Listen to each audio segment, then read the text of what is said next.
Hello, hello everyone.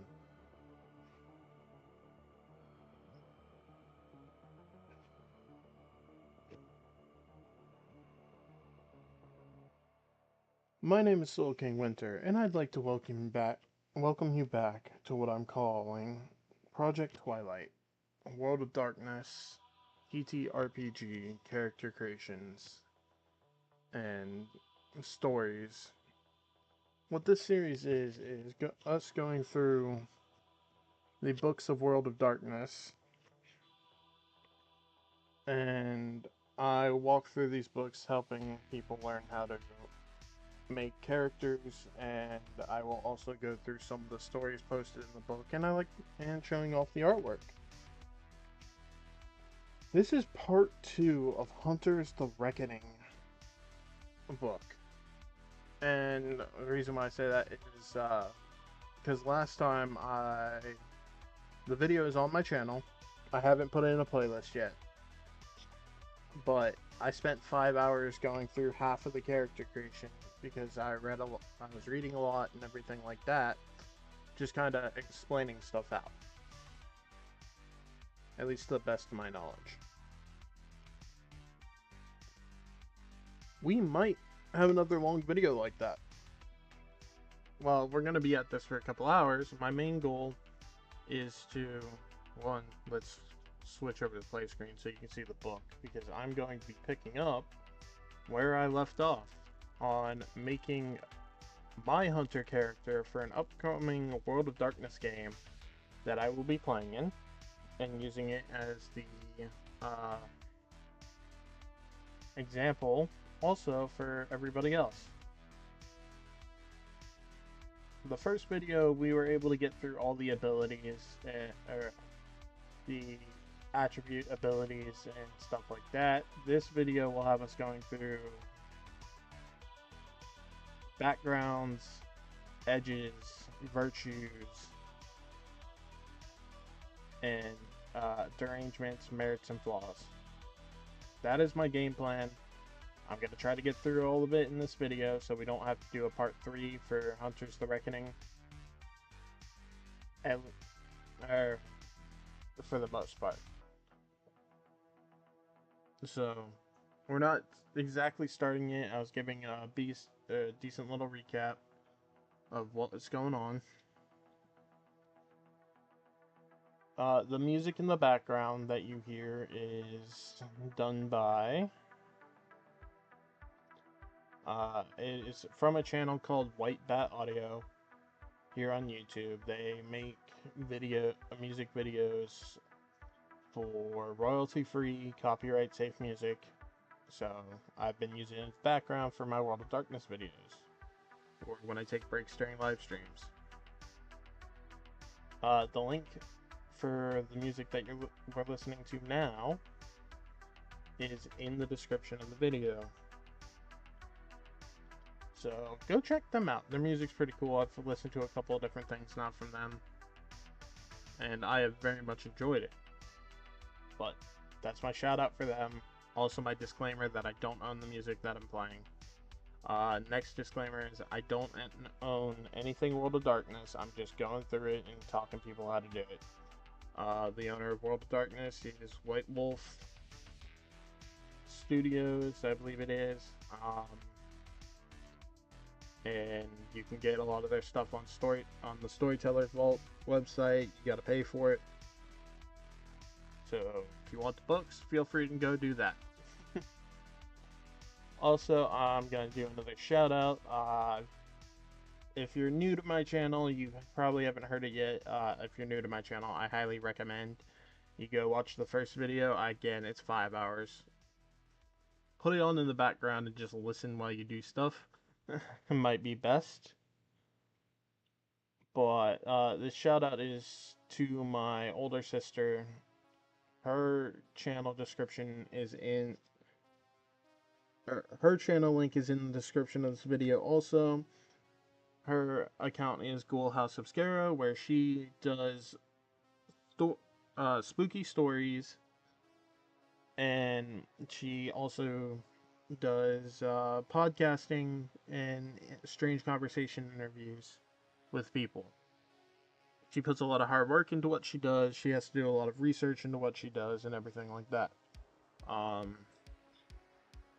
So yeah, give her a check out. Give her channel a check out if you're into stuff like that. I'm sure she would appreciate it. I know I would appreciate it. Also, the other stuff I do on my channel is I play video games.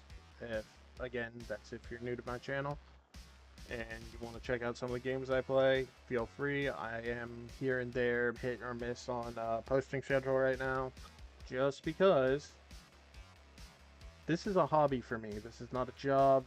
I don't make money at this or anything like that. So this is me just doing something to kill time in between my work schedule. So that's what it is. But we will be diving back into the darkness, into the fear, and showing. I am showing you and teaching you how to make a hunter in World of Darkness. So,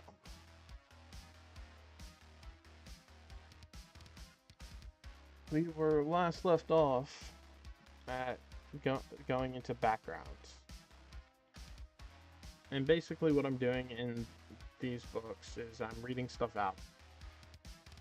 As like a way to help people comprehend and explain what's going on or what these sections are.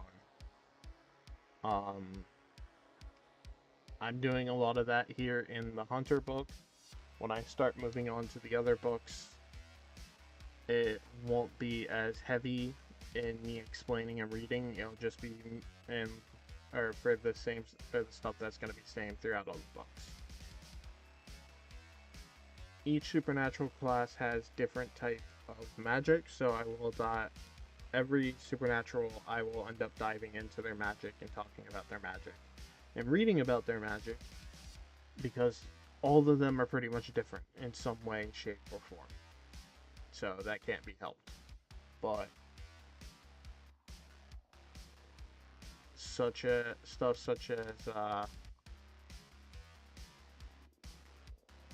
attributes and abilities, these are pretty much all exactly the same across the different supernatural types and character types you can make and play in World of Darkness. A couple of things up here might change, but everything here is pretty much the same. But with that being said, now first goal is finish teaching people how to make characters. Second goal is I'm gonna show off the stories and everything like that.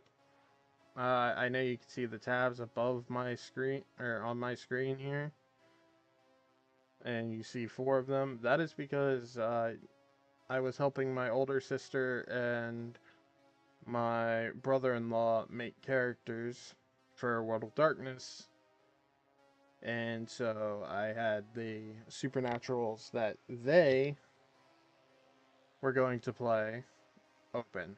I don't need that anymore. I can always just pull those links back up later.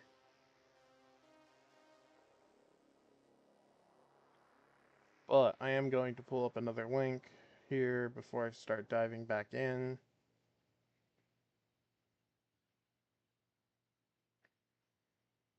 Alright.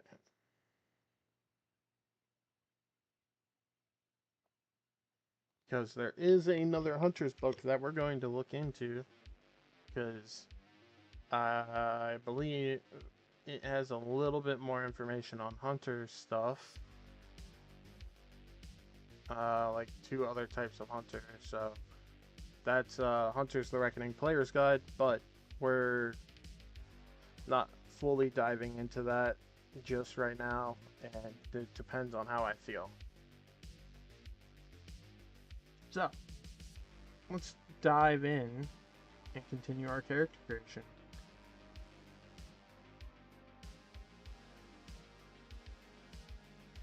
I'm going Okay, there it is.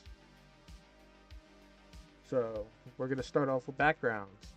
Backgrounds fill out our character almost as completely as the attributes and abilities, but these fill them out in a different way. Where the latter to define your character's potential and what they can do, the backgrounds determine her history in terms of like who they know, what memories they have, what possessions they have. This can also help explain like their character concept. So that's why you want to pick backgrounds that are good for the concept you come up with my character. Concepts are basically what your character does during the mortal day or world. So my character here is a detective. Former police, basically a police detective, which means I'm going to need certain things. And we'll walk through all the backgrounds, and I'll fill out my stuff after I read all the backgrounds. We are going to skip over the little stories and stuff that are for each background. We're just going to stick to the main information here, or to try to shorten the video a little bit, because I'll be here hours upon hours upon hours. Alright. Be sure to explain why you put points into a given background and make sure it suits your character concept. Street punks with 4 resources? Not really possible, but story is required to make it plausible. Your character's background traits are a natural extension of their concepts. Occasionally, you have to make rolls with background traits to obtain goods, services, or information. Examples such as a storyteller could rule that you have to make intelligence exposure roll to understand that the bat with glinting red eyes isn't after mosquitoes. Alright, our first background that we can pick from is allies. Allies allow your character to have friends in high or low places, and occasionally call upon them in times of need. Depending on the number of dots assigned to the background is how many allies your character might have for a childhood friend in homicide, or perhaps he saved a governor back in Nam.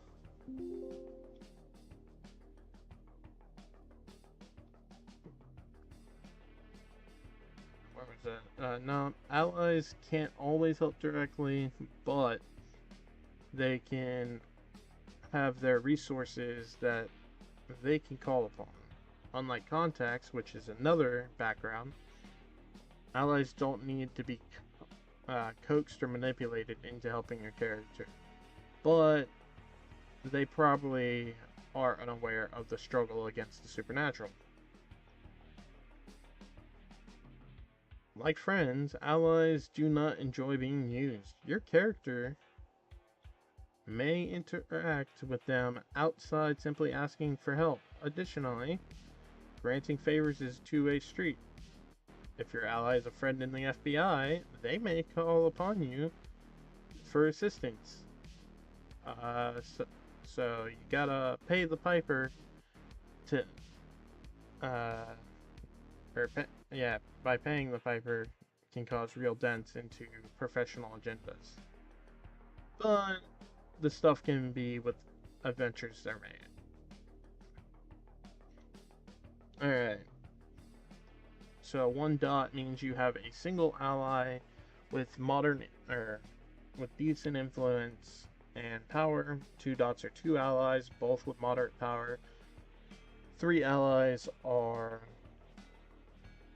1 is whom with that is quite influential. 4 allies, 1 is very influential, and 5 allies is 1 that is extremely influential. So basically, they have ways to pull strings.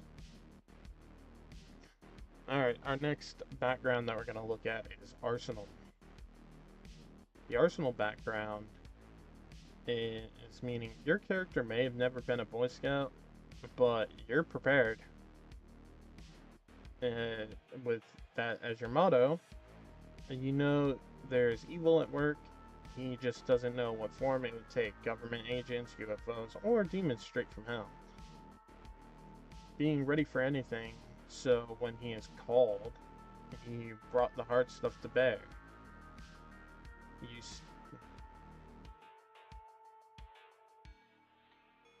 used to call your character gun nut survivalist or plain paranoid. Now they call him savior.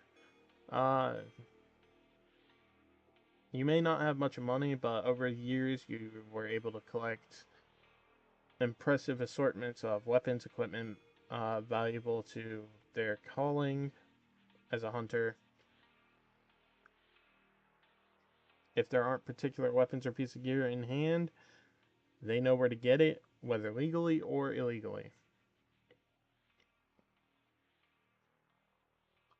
Legal possession of firearms probably means the government has a record of every weapon your character has. Illegal ownership may mean prison sentence if caught. More dots in this background increase the volume, firepower, and rarity of the collection. The storyteller has a final say on what items can or may be available, and should establish the contents of the stash before play begins.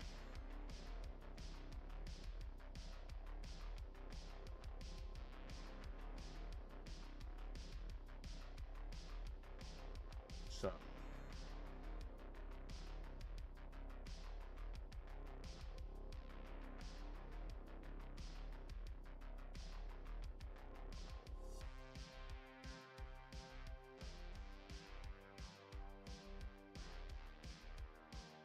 arsenal, allies. You get 5 background points to start with. You can get more using freebie points later. We will talk about freebie points later. So 1 dot in arsenal, you might have or have inherited a modest collection of rifles, shotguns, or a few handguns. Equipment could include Army Plus. Could include Army surplus rucksacks, rations, and first aid kits. 2 dots.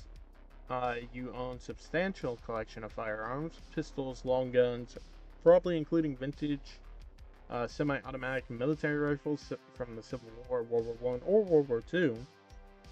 Equipment could include high-power binoculars, urban camo, fatigues, or a police scanner.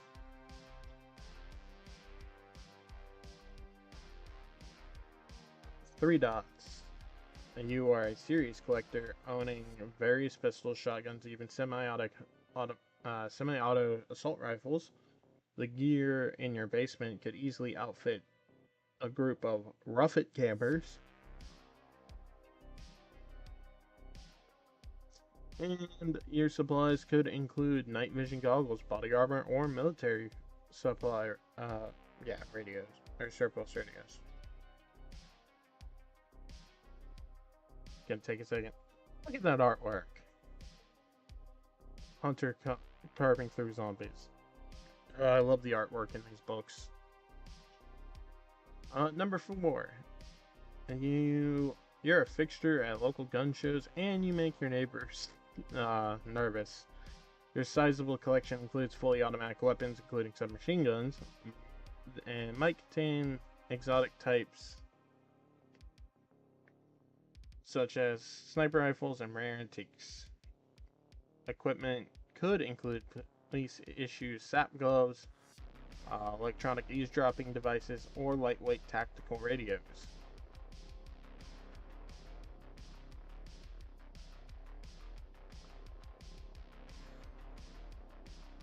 5 dots. People like you give the ATF nightmares. Your large collection includes heavy weapons, vintage machine guns, mortars, grenades. They're old, but serviceable. Modern equipment might include SWAT team body armor, military-grade GPS navigation hardware, and even surplus military vehicles. One of my favorite backgrounds in this game.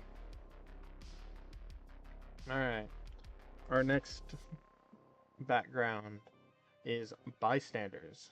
While allies are your character's associates, contacts are her eyes and ears.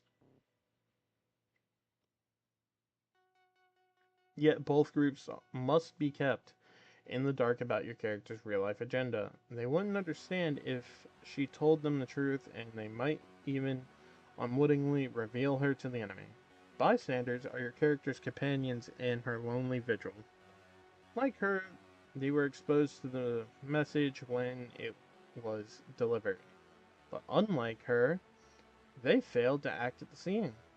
They must have forgotten what they witnessed, though, or they haven't forgotten what they witnessed. They've seen the evil, too. Some are prepared to make amends for past indecision or fear. Others want to help a character directly. Others can be goaded into offering aid, but they never want to face that kind of horror again.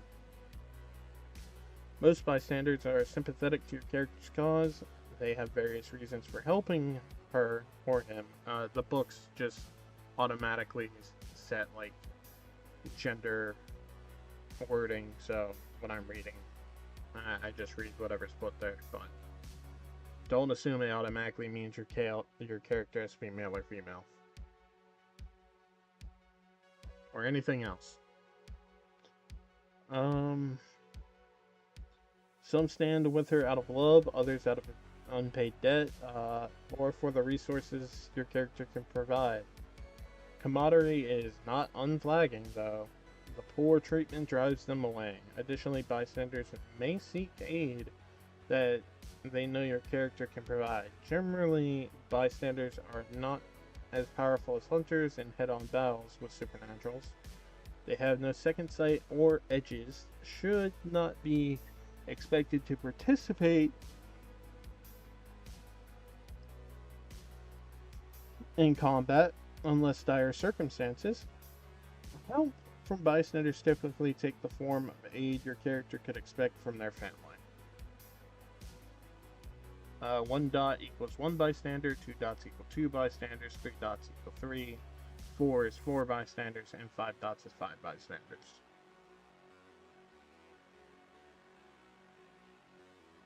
Alright, now we're coming up on contacts. Your character developed a steady base of people who could provide them with a stream of information and services. These contacts are rarely friends, more often people who know your character and may offer help if properly bribed, coerced, or manipulated. There are 2 types of contacts, major and minor. Major contacts have some degree in standing with their respective fields and, with the right offer, can provide helpful information regarding those areas. Minor contacts are informants spread throughout the city. Minor contacts can be used as eyes and ears, but they aren't informative as major contacts. Newsstand vendors, bouncers, bartenders, security guards, police dispatchers, and paramedics are all good examples of minor contacts. If your character wants to get in touch with a minor contact, roll contacts rating difficulty 7, which each success representing a minor contact vow. They still require the proper incentive to help, though. Neither type of contact, major nor minor, recognizes your character as a hunter, and would probably be frightened away if they did. So at least with the group I'm playing with, our contacts can be really anybody.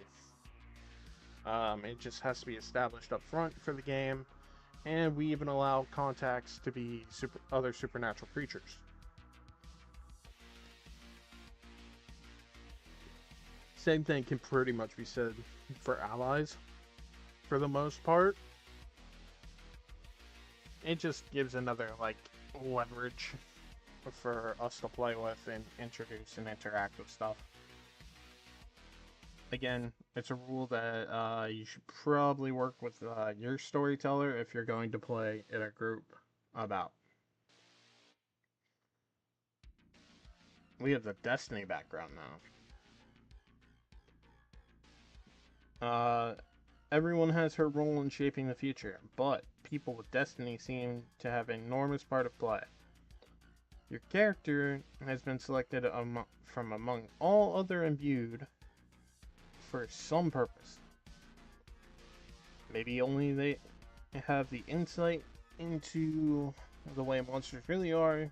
Your character could be aware of her importance in time's procession, or maybe ignorant of the fact until someone points it out. Nonetheless, your character's destiny is like a standard and may be respected, feared, envied by those who recognize their significance. A blessed one may be watched closely and criticized when they don't seem to follow what is believed to be the true path. Others may even try to utilize your character's higher calling to their own ends, destinies, art, and lives, though. And one has a clear idea of what awaits your character. Fate is not unwavering. Destined people have been known to die before fulfilling their roles. Such deaths are seldom inglorious and never important. For every dot your character possesses in this background, you can make one reroll per game session. If a single roll fails or does not achieve the success that you hope for, you can roll again. Only one reroll is allowed per any given action. Rerolls are even allowed for conviction and vested edge rolls, avoiding the loss of any risk conviction points. Storyteller must decide what your character's destiny is, and he can work it into his chronicle. He may or may not make you privy of your character's fate. So, 1 dot in destiny, you have a certain funny feeling about your future. 2 dots, you are bound to make indelible impact on the lives of others. 3, your destiny is powerful, perhaps even respected as an innovator or leader. 4, your destiny is Arthurian legend. And 5, the course of the world may be revolutionized by your fate. Let's go to our next background. We have exposure. The exposure background for your character is you had a run-in with the supernatural before they were imbued. Maybe she saw the pack of wild dogs tear through the shopping mall, or was part of a cult based on something more tangible than deluded faith. Your character never understood the encounter fully, and probably rationalized it desperately or simply tried to dismiss it. Now that you've been chosen as an imbued, your character understands her past experience for what it was. This information gives her insights into the supernatural from time to time, but be forewarned that little knowledge can be dangerous, or can be a dangerous thing. Perceptions are deceptive. Your character may just know enough about the supernatural to get in trouble, but not enough to survive it.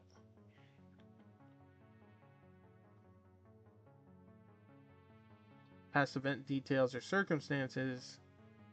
Okay,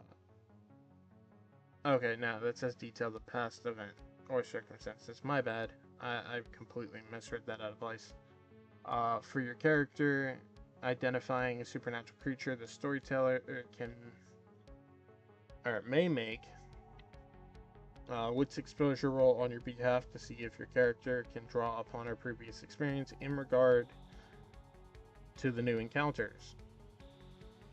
As far as your character can tell, not all monsters are the same. Some abominations may still be baffling. And your storyteller should always make exposure rolls in secret and feed potentially lethal misinformation after vouchers.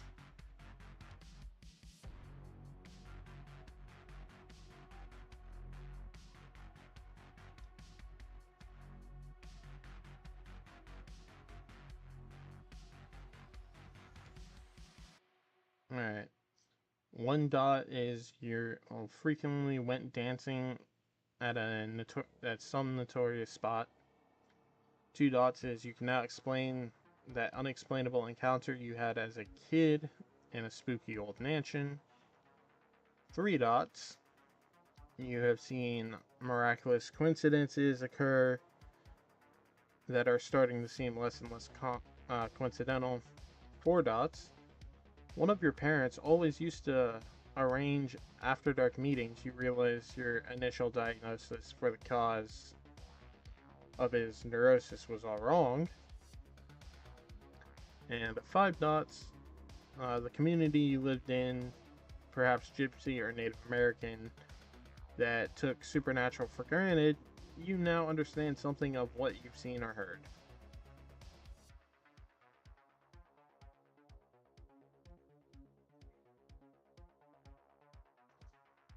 Also, I just want to state, if anybody jumps in stream or on the live, feel free to shoot a message in chat. If anything I read pops a question for you, feel free to ask it. I'm open to chat.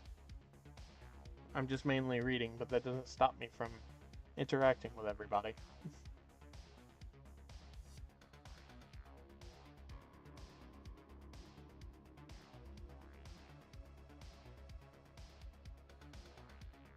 Alright.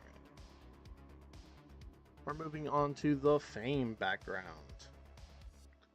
Fame background for your character means you can be recognized and be widely respected by people for something.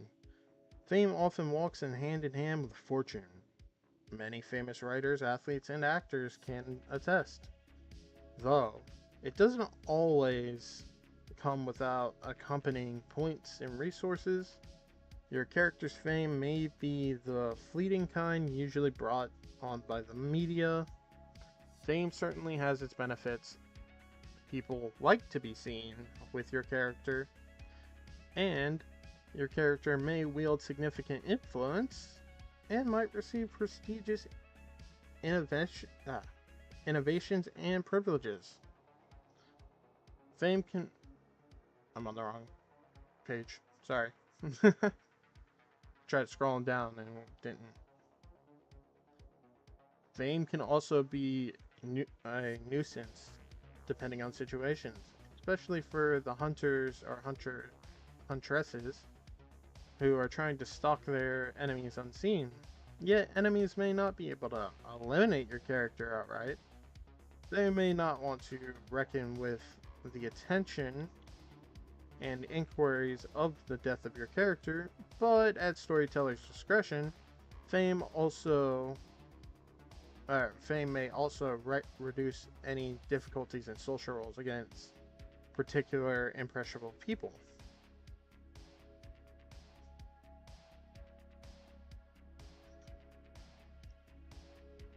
So, one dot in fame, you are a regular at certain clubs or the host of a cable access show. 2. You're a local celebrity among a certain set, maybe a college sports phenomenon or a morning TV show host. People recognize your face. 3.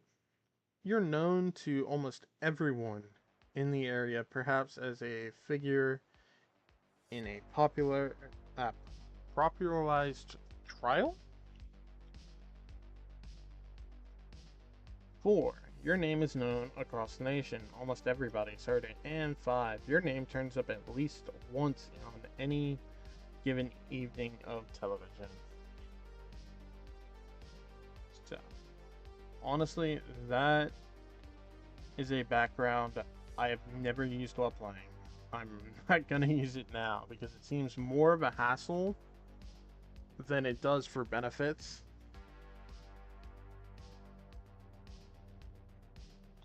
But I could see people who would like to use it for game sessions as a very interesting way to pull stuff or allow their storytellers to pull stuff. Influence is our next. So, your character's influence is able to direct political and social processes. And some authorities, including the police, by any several means, such as wealth, political office, prestige, or manipulation. This background is a measure of the weight he can throw around in his community, particularly the justice and executive systems. There are times when you may have to roll influence in lieu of another ability, such as bureaucracy and politics, especially when dealing with the people mindset or the public mindset. Naturally, it is more difficult to affect changes on a national level than a local one. Your first dot in this background is moderately influential, a factor in local politics. 2 dots in this background is well connected, a force in the city politics. 3 dots is potential of position of influence and a factor in regional politics. 4 dots is broad personal power with a force in state politics, and 5 is vastly influential, a factor on national politics.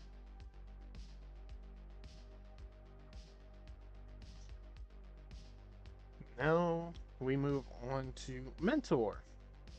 The mentor background. Slaying otherworldly slaying, sorry, wrong word. The reason why I keep mixing up words is because my brain is reading faster than I can speak. So I'm trying to keep up with that, which is causing me to make mistakes. Which is why I keep pausing to slow down a bit. But slaying otherworldly creatures is a skill learned through hard knocks, if at all. Some hunters learn what they are through guidance. Your character would have a teacher, whether in the tricks of destroying zombies or in life overall. A high mentor rating suggests a fellow hunter, perhaps one of the first, that teaches your character to survive too. A low mentor rating indicates a mundane teacher, someone who learned the world, even if it's not the same terrible one your character knows. The latter may be an excellent teacher of combat skills and common sense, but can be difficult to call upon in touchy situations. Other mentors maintain an aloof teacher-student relationship, while others become friends and even lovers. No mentor, however, has an inexhaustible amount of patience. A mentor who feels burdened by an ungrateful or troublesome apprentice soon seeks a more worthy charge. 1 dot in this background is your mentor is able to train you in 1 or 2 general abilities and offers some advice. 2 dots is your mentor is moderately influential and connected and often provides helpful advice. 3, your mentor is probably another hunter. 4, your mentor is a gifted hunter with considerable experiences, insight, and connections. 5, your mentor is relatively legendary hunter. They may even be known and feared by your enemies. So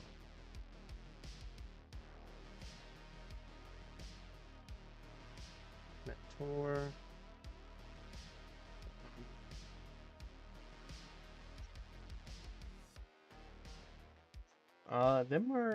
So now we're gonna look at the patron background.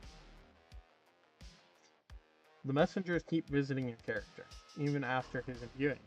Another otherworldly hand continues to shake them and confront him with warnings and horrific visions. These signs are often short and enigmatic. Arriving with little warning, your character may feel something akin to what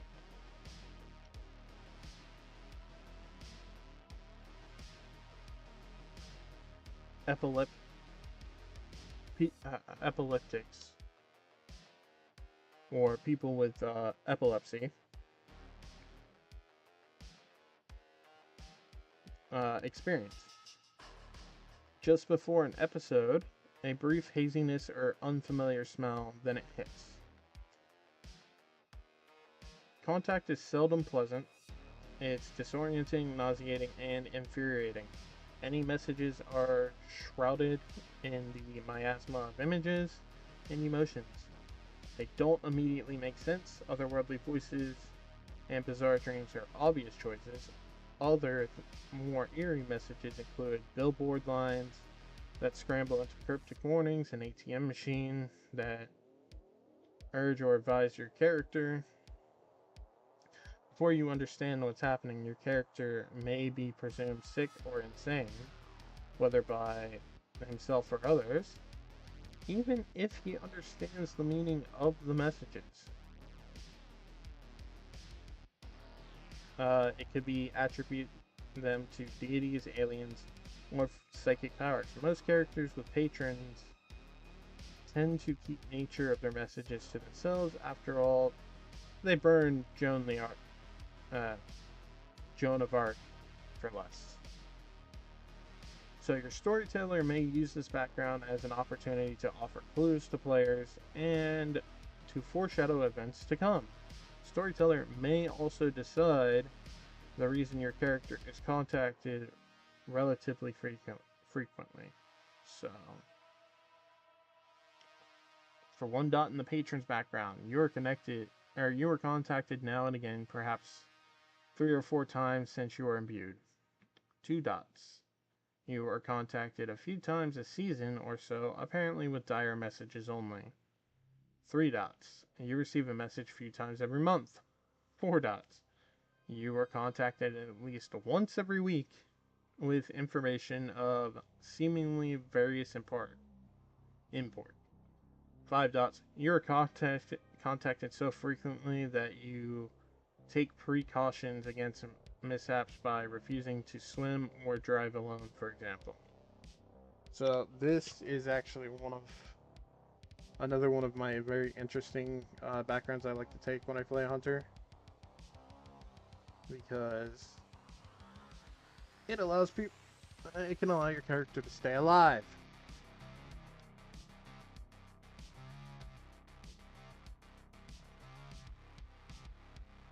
Alright, the next one's not going to be too hard to explain. I'm not going to have to read everything. But the next background is resources. Resources background is basically how much money your character has. 1 dot, you live in a condo or an apartment with in a clean part of town. You have the money for a few splurges, such as a computer, a nice car. Alternatively, you might live in squalor and support a number of people, or able to afford a variety of weapons and gear. 2, you have a real job and your first home. You may have one nice car or 2 old ones. Supporting a family and maintaining the hunt puts a real strain on your finances. Alternatively, you live in a cheap apartment but can afford good equipment for the mission. I'm going to take a second and shoot a text to my storyteller to see if I'm limited to 5 backgrounds.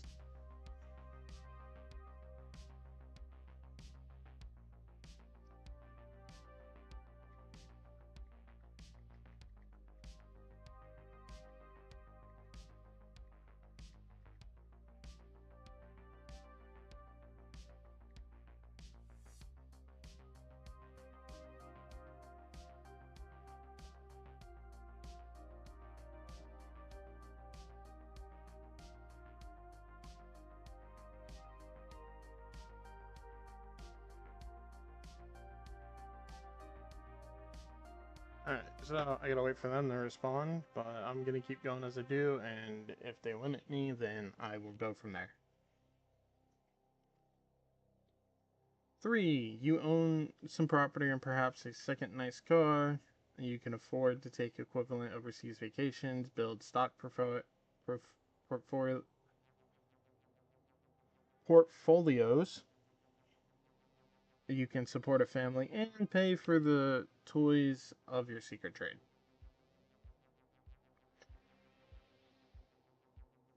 Hunter holding a whole bunch of like zombie heads for artwork. Nice. 4. You own an enviable house or perhaps several small pieces of property. You can afford a membership at a prestigious country club, or even though you don't golf much, perhaps hunters look you to outfit the group. 5. You're a multi-millionaire. There's almost nothing and no one out of your Rolex-clad arm's reach. Be careful, such wealth often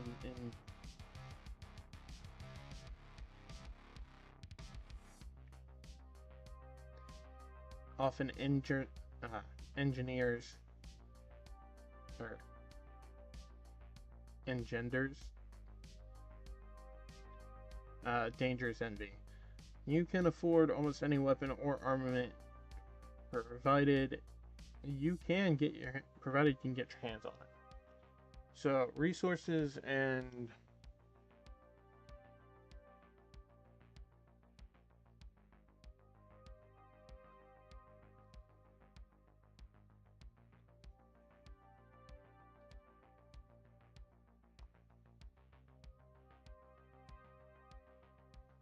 resources and arsenal go really well together.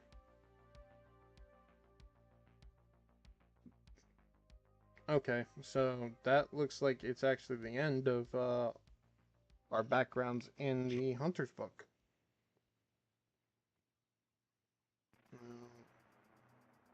And that would be my initial 5 background points for just having one in each of these.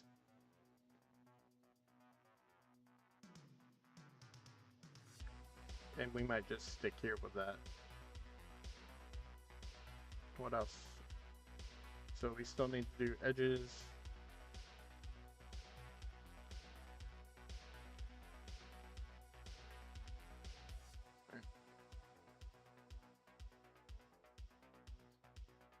So we're going to read about willpower because willpower is very important for the game.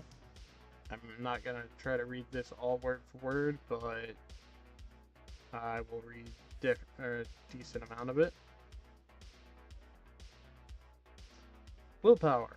Your character's willpower measures your inner drive and competence for overcoming unfavorable odds. Unlike traits, willpower has both a permanent rating and a temporary pool.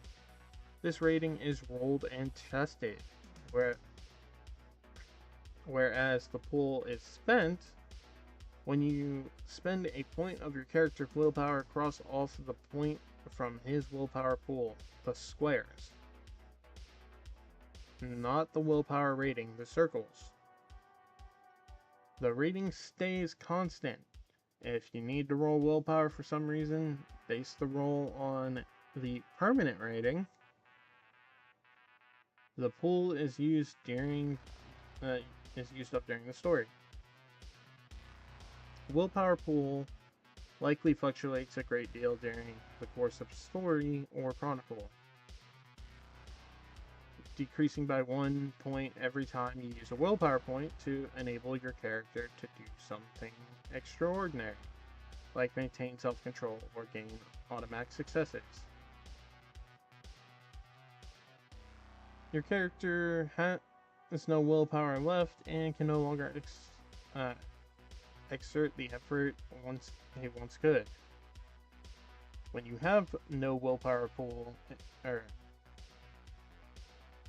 is exhausted mentally, physically, or spiritually, the character, and has great difficulty doing anything, as he or she can no longer muster the metal to undertake an action or cause. Willpower points can be regained during the course of a story. See below. We're going to talk about that.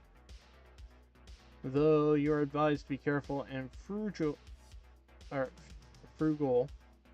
with your character's willpower. The willpower trait is measured on a 1 to 10 scale rather than a 1 to 5 scale. Starting hunter character is assumed to have a willpower rating of 3 unless it's increased with freebie points.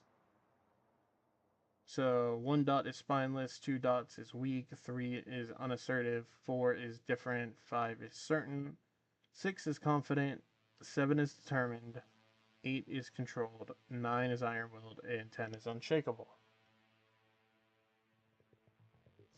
Spending willpower. Willpower is one of the most active and important traits in Hunter the Reckoning because there are many ways to expand, regain, and use willpower. It fluctuates more than any other trait besides conviction in the game. Willpower is a very versatile trait, so make sure you understand how to use it.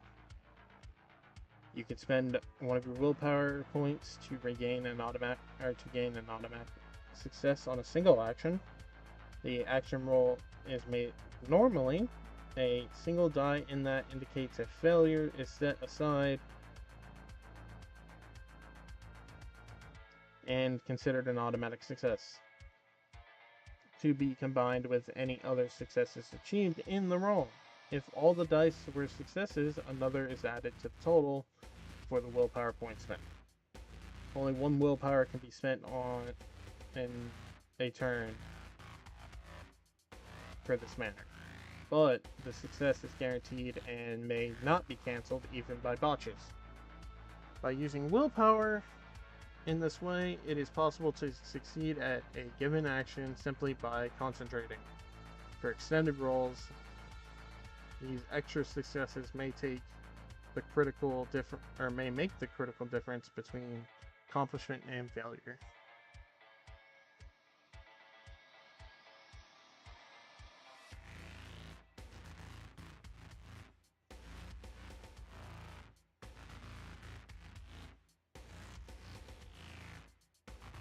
Note, you have to declare you're spending the willpower point before you make the actual roll for your character's action. You can't cancel a botch retroactively by spending a willpower point at the last minute. Also, the storyteller may declare that the willpower point may not be spent on a given action. Sometimes storytellers may rule what your character takes some action automatically based on instinct or urge. For example, stepping back from a chasm or taking cover from an explosion. The storyteller may allow you to spend a willpower point to avoid performing this reactive maneuver.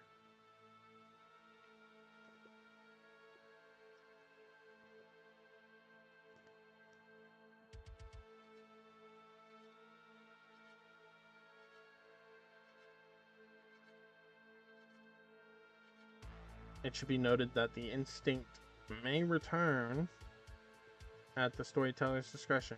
You may need to spend multiple willpower points over the course of a few turns to stay on task. Sometimes the urge may be overcome by the force of your character's will. At other times, your character has no choice but to follow his instinct, i.e. your character runs out of willpower points, and you can no longer wish to expend them. Willpower points may be spent to prevent a derangement from manifesting, with the storyteller's permission. Eventually, if the willpower points are spent, as determined by the storyteller, the derangement may be overcome and eliminated, as though denial of the derangement remedies the aberration. Spending willpower point for wound penalties can ignore the penalty for one turn. This allows your character to override pain and injury in order to take one last ditch heroic or villainous action. However, willpower may not be spent in this manner for incapacitated characters. Willpower can't be spent towards using edges in any way, whether it is getting an automatic success on an edge roll or making an attack with a weapon created through an edge, such as cleave. Modifying edge rolls is strictly the providence of conviction. We'll get into that later. To regain willpower, the following situations for your character to earn back willpower through her willpower pool may never exceed her willpower rating. The only way to increase your character's willpower rating is through experience point expenditure. Generally, your character's willpower pool may be replenished whenever she fulfills a goal or has an opportunity to restore her self-confidence. Ultimately, specific instances of willpower restoration are up to the storyteller. For this reason, storytellers are advised to be prudent in allowing characters to regain willpower. It is a powerful and versatile trait, and permitting players to rely on it too much undermines much of the challenge of the story. Characters' willpower pools replenish fully at the end of a given story, and that's story, not session. The storyteller may restrict this by requiring that the character archive or partially achieve a goal, or otherwise boost their self-esteem.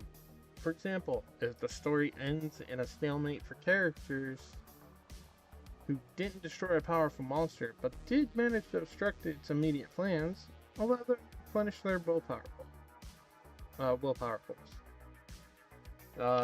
Next dot is a storyteller's option. Characters regain 1 willpower each day upon waking.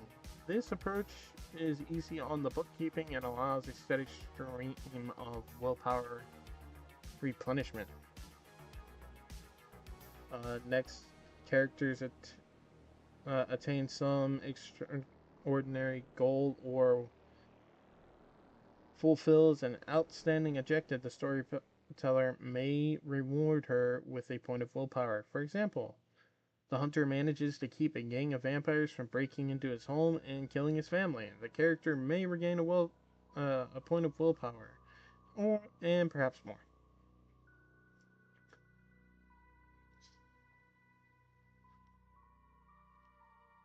Sorry, need to breathe.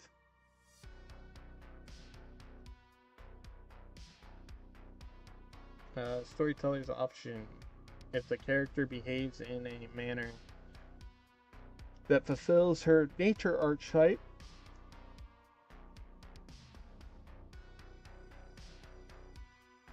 the storyteller may reward the character with 1 to 3 willpower points, as stated in the archetype's description. For example, if the director character creates a plan of attack against the skin changer and the plan comes off without a hitch, the character may be given a point of willpower. Storytellers are encouraged to create their own systems and modify ones presented here to suit their trope's style of play.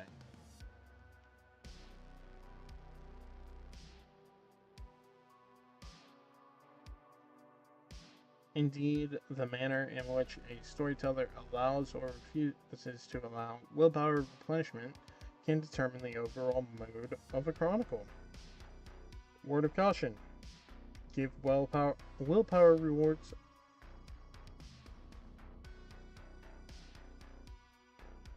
judiciously, as willpower can destroy a story if the storyteller lets the trait fall to abuse. Cool. So, we have our virtues.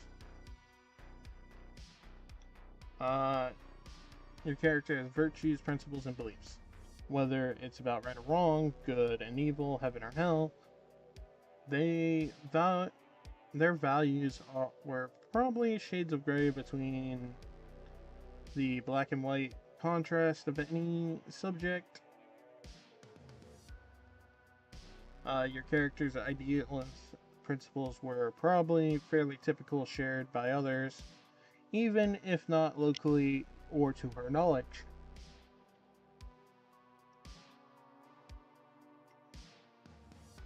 All that changed when your character was in the wrong place at the wrong time, almost coincidentally when evil manifested.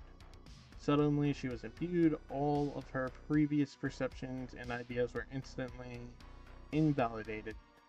Everything your character took for granted was shown to be false. The world proved never to have been the place it seemed. The slate was wiped clean, and she was forced to start all over again.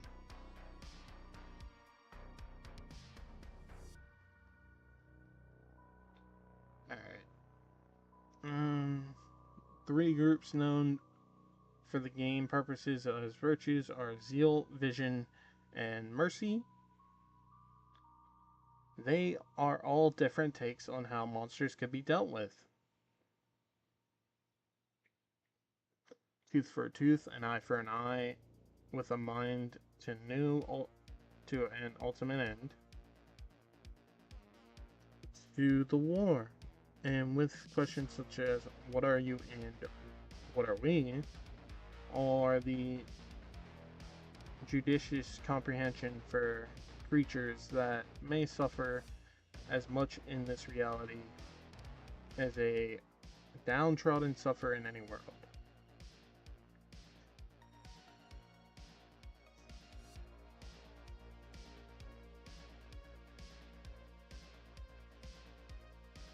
A nuisance hunter's very personality therefore decides his identity purpose against supernatural. Whether to destroy it, understand it, or save it can be recoupled. Or recouped. Sorry. Virtues decide who hunters are and become. One of these decisions is your character's primary virtue. You get 3 virtue points to spend at character creation. Character's rating in a primary virtue cannot be exceeded by a rating in any other virtue throughout her existence.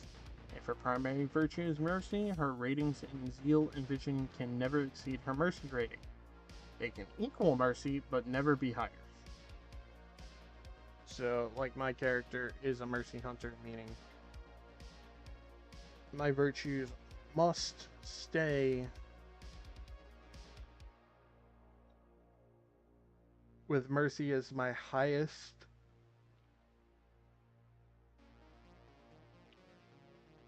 Basically, I just repeated shortly what I just read.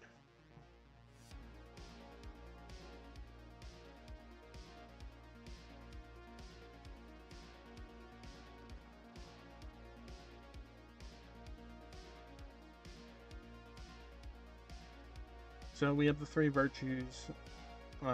Means something different to each hunter. No 2 people can agree on how far the hunt should be taken, what plan should be implemented to fight the unknown, or which beings are worth sparing and which are not. Hunters take the cause for their own reasons and die often in their own terms. Yet, the 3 virtues, the lenses that focus hunter perception, can be generalized. You should decide on your character's reasons for waging war on the supernatural and what she hopes to achieve from it. And we're going to go over the virtues. Mercy. The mercy virtue assumes that there is something worth saving in all beings. It values respect and courtesy above all. Nothing can be taken unless an effort to give is made in exchange. Solutions to problems lie in the middle ground, not the opposed camps. The merciful look upon the monsters plaguing the world and search for ones that make up for the wrongs of the rest. If creatures derive from people gone wrong, perhaps those people can be saved. This perspective doesn't make the mercy naive. However, the remorseless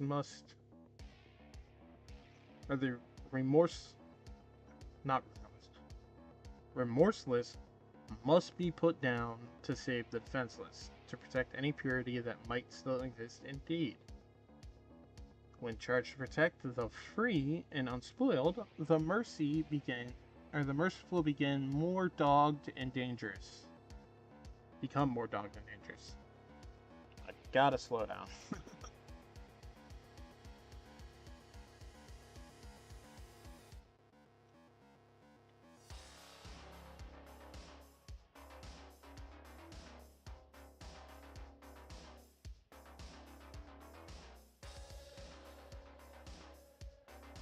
Than even the most extreme zone. Vision. This virtue is founded on questions and the search for answers. Life is complex and baffling.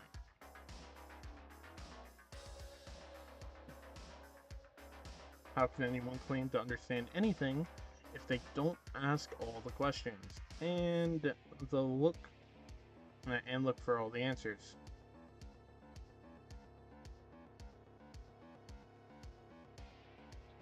Rash actions or decisions can cause more harm than good.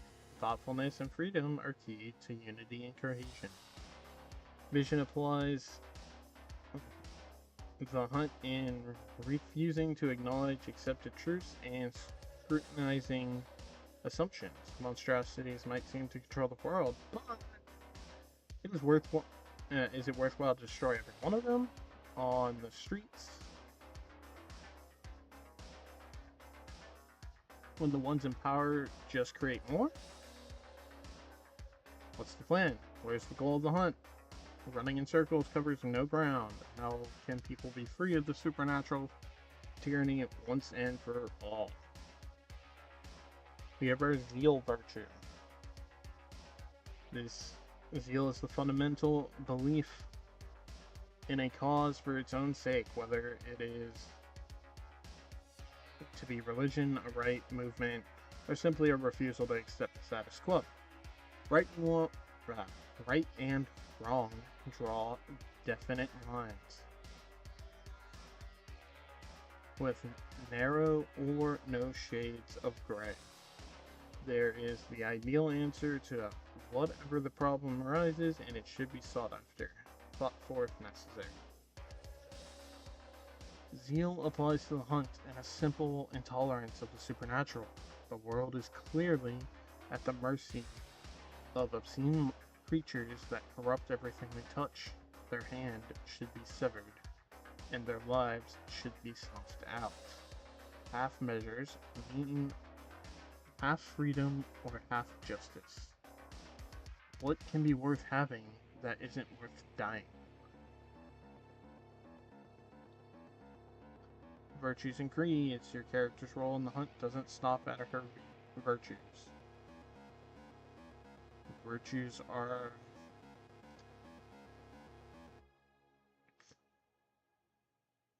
like the department titles at the workplace. Your hunter has a personal job title in Hunter the Reckoning. Your character's job is her creed, her purpose, or her role, or the role she performs in the hunt. See Chapter 3 for more on the creeds. Each of these creeds adheres to a virtue, which is called its primary virtue. Zeal creeds are Avenger, Judge, and Defender. Mercy creeds are Redeemer, Martyr, and Innocent. Vision only has one creed, of which hunters are aware, Visionary. Thus, zeal is the primary virtue of Avengers, Judges, and Defenders. Mercy is the primary virtue of Redeemers, Martyrs, and Innocents. And Vision is the primary virtue of Visionaries. We've already kind of talked about this when I chose those out in the first video. We're going to skip reading the rest of that.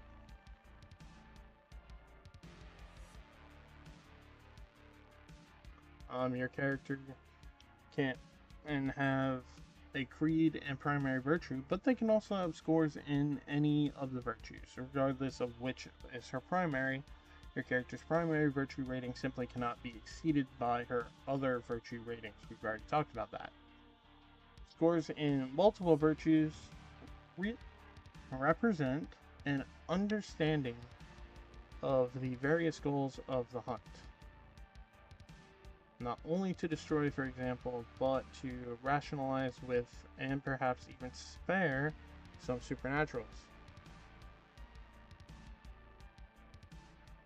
Basically, this is going to talk about how you can have the multiple different virtues.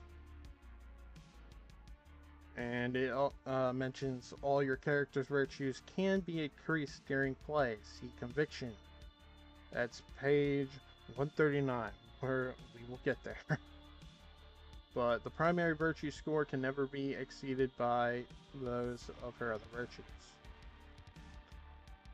Alright, virtues and edges. Your character's edges are the powers bestowed upon her at the moment for being imbued. For the complete list of edges, see Chapter 5. Edges available are a direct result of your character's creed and virtue points, and how those points are allocated. Edges belong to paths according to creed. The powers listed under the Innocence Creed form the Innocence Path. The powers listed under the Judgment Creed make up the Judgment Path. Character's primary path is that of her creed. The primary path of the Martyr Creed character is the Martyr Path. Your character's progress along this path regulates what other powers she's allowed to have.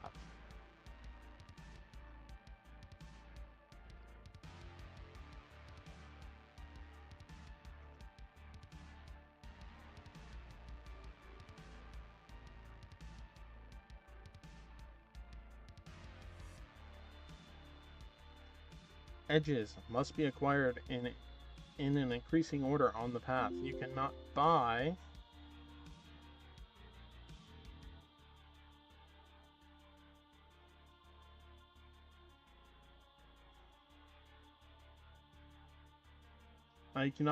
the level 1 Defender power and then jump to the level 3. Each edge along the path is the prerequisite for the one immediately higher. Virtues determine the edges you can acquire. You can choose an edge from any creed path for which your character has the appropriate virtue. Thus, a character with the Mercy rating can have powers from any of the Redeemer, Martyr, or Innocent paths. A character with a rating in Zeal can have edges from any of the Avenger, Judge, and Defender paths. It doesn't matter whether these other paths are your character's primary path or if these other virtues are your character's primary virtue. The only stipulation to choosing edges from paths other than your character's primary path is edge ratings in other paths cannot exceed your highest rated primary edge. Thus, a visionary with a level 3 visionary edge can have powers belonging to other paths. Those other edges cannot simply be rated 4 or higher. A defender with a level 2 edge in her primary path cannot have any other power rated 3 or higher. Your character can even have edges from other paths belonging to the same virtue as their primary path. A defender can have an Avenger and Judge edges, all of which belong to Zeal. However, these other powers still cannot exceed your character's highest rated Defender edge. I think we get the point.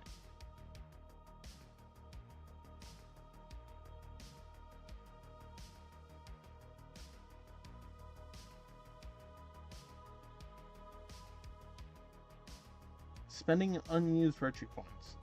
You can also take a different approach to acquiring edges with your character's virtue points. Pending storyteller approval,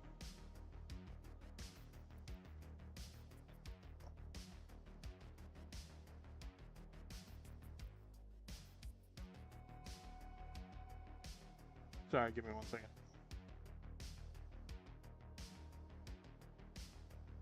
Putting my phone on charge.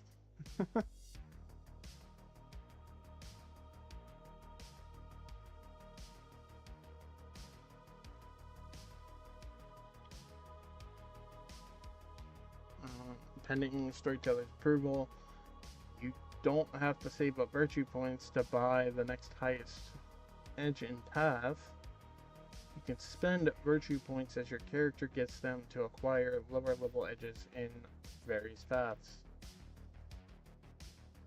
If your Redeemer has 2 Mercy and 1 local Redeemer edge, 2 Mercy and the level 1 Redeemer edge, he doesn't have enough points to get the level 2 Redeemer edge, or any level 2 Mercy edge, for that matter. However, he can spend his second unused Mercy point to acquire a level 1 power from a different Mercy path, from either Innocence or Martyr.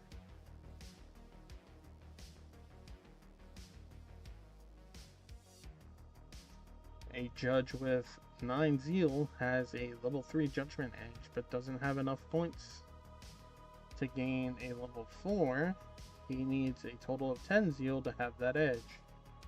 Level edge, point per cost. Total virtue points. Where? 1, 3. Alright, I was reading the cost chart.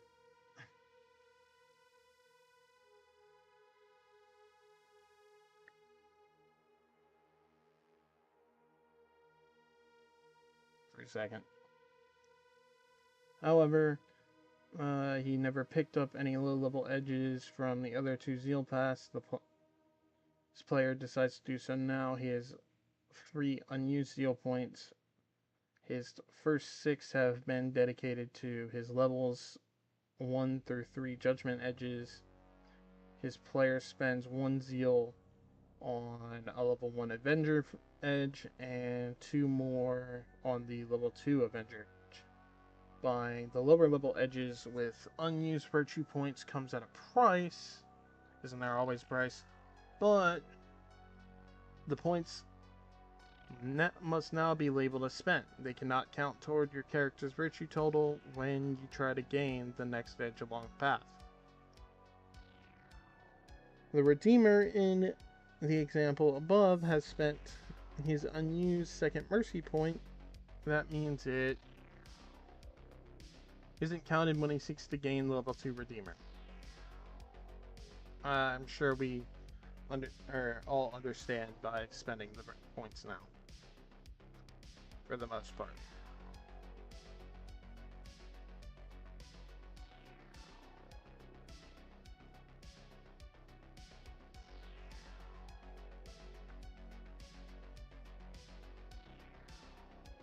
Gaining virtues and edges. You get 3 virtue points to assign your character creation. More may be acquired during play through risking conviction. See page 136. We're not there yet. Virtue ratings cannot be increased with experience points. That's page 140. Not there yet.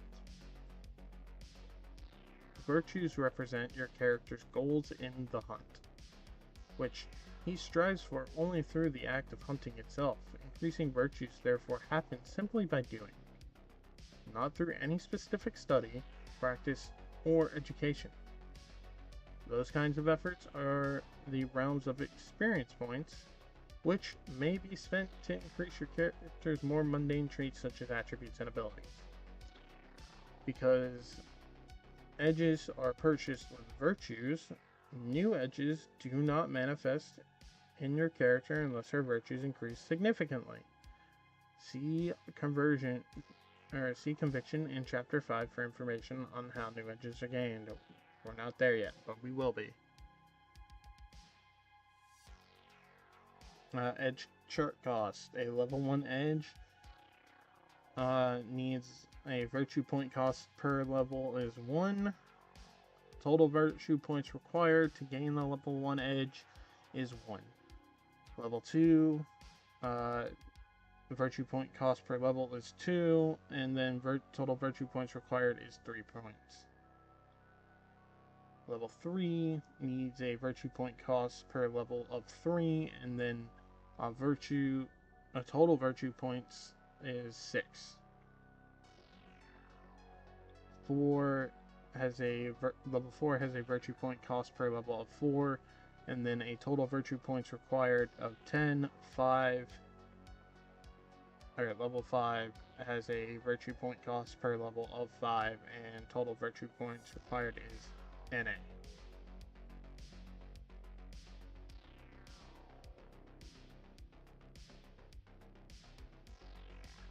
Alright, Conviction. Conviction. Your character's inner strength and drive for the hunt that measured in terms of conviction. This trait is rated from 1 to 10. So, Conviction, I have a starting of 3 for my character. I'm gonna drop all my virtue points into Mercy for the beginning of the game.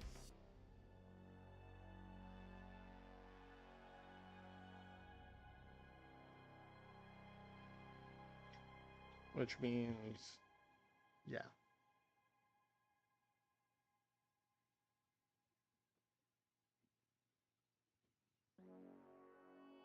I'll probably end up picking the level 1 Redeemer, and I'll hold on to the other 2 points. Because as we saw,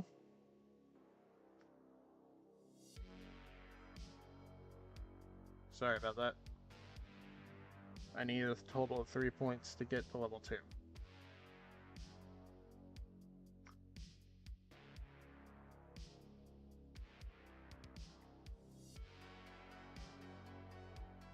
We are about 5 minutes out from taking our first break for this stream. If you don't know, I've tried, for streaming purposes now on, I try to do a break about every hour and 30 minutes, so I'm not just sitting at a computer.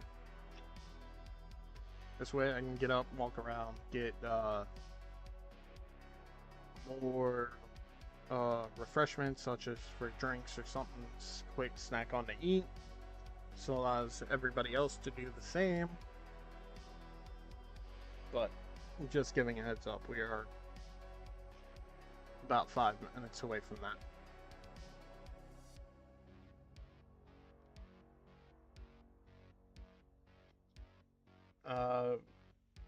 The trait is rated from 1 to 10 and rises and falls quickly as it is risked.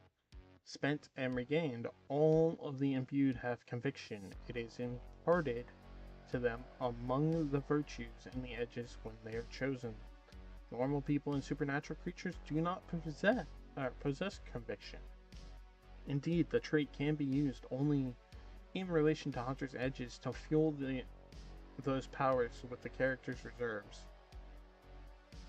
To resist influence and control by a creature's powers, and to heighten Hunter's senses to the presence of the supernatural. Your Hunter character possesses willpower too, but that trait cannot be applied to gain automatic success or to accomplish any feat wherein Hunter edges are concerned. Such effects are the exclusive functions of conviction. By contrast, willpower applies when hunters perform mundane actions such as jumping between buildings, lifting heavy objects, or staying awake. Conviction has no effect over these efforts that the human body can accomplish on its own. Your character has a starting conviction rating based on his creed. Mine's 3. The amount may be increased during character creation through the expenditure of freebie points. Conviction changes. Hunters make contact with the supernatural and use their edges. Conviction tends to rise and fall quickly. Keep a careful record of your character's current conviction score. It could mean the difference between their life and death. Spending a conviction point or risking points in an edge roll, as explained below, is considered a reflexive action. We'll get there. Spending conviction. Conviction makes it possible for hunters to wage their war, whereas normal people without the trait could be driven mad with fear by monsters or would be completely vulnerable to the supernatural. Conviction gives hunters a fighting chance spending 1 conviction point bestows the following benefits of your character for the duration of the scene. Note that if no conviction is spent for your character, he receives none of these benefits, and is considered a normal person for the purposes of the supernatural effects. That means his mind, emotions, and body can be controlled by monsters with such powers. That also means he's oblivious to, stupefied by, or terrified by monsters' appearance. Typical result is running in terror, rationalizing away the scene to make some mundane sense of it, or putting events completely out of mind as if they never happened. Also spending conviction to get the following benefits does not interfere with your character's one opportunity per scene to risk conviction in an edge-related role.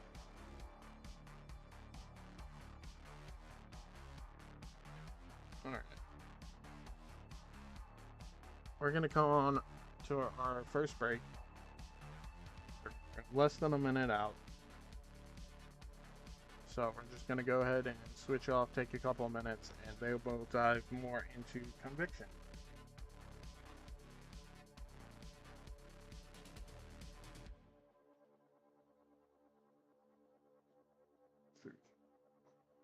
I think we have our edges left. And then we'll dive into our merits and flaws.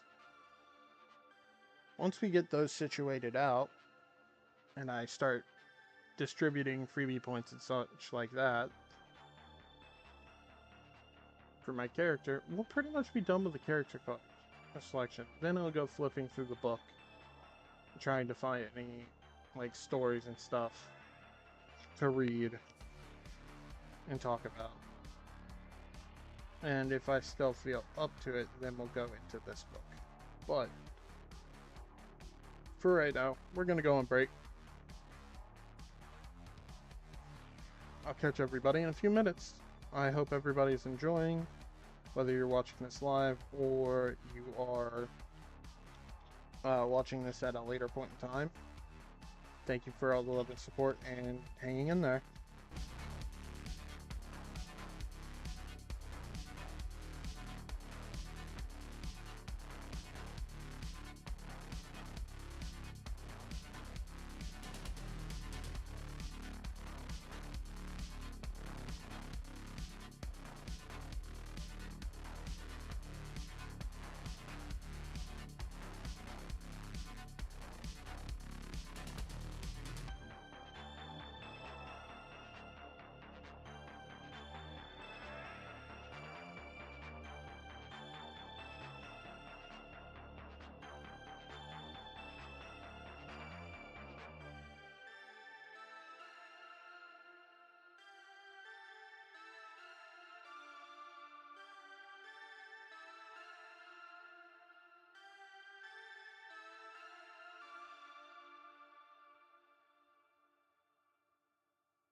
it's so loud?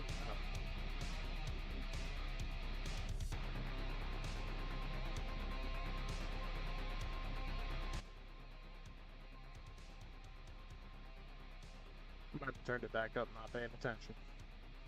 But, welcome back, everybody. We took about a 5-minute break. If I'm just gonna keep reading and going, because you got me on the background, then you have me in the background.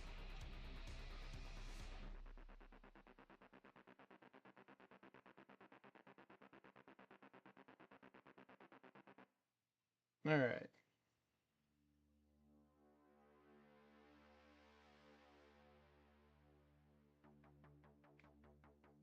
Conviction changes.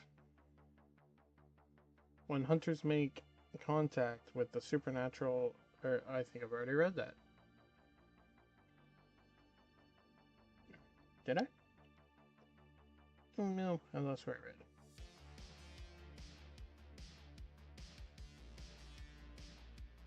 Well, conviction changes. Hunters make contact with supernatural and use their edges. Conviction tends to rise and fall quickly. Keep careful. Okay, yeah, I did read that already. I guess we're at perception. Sorry. Oh, it'd help if I changed the screen back too. That's my bad.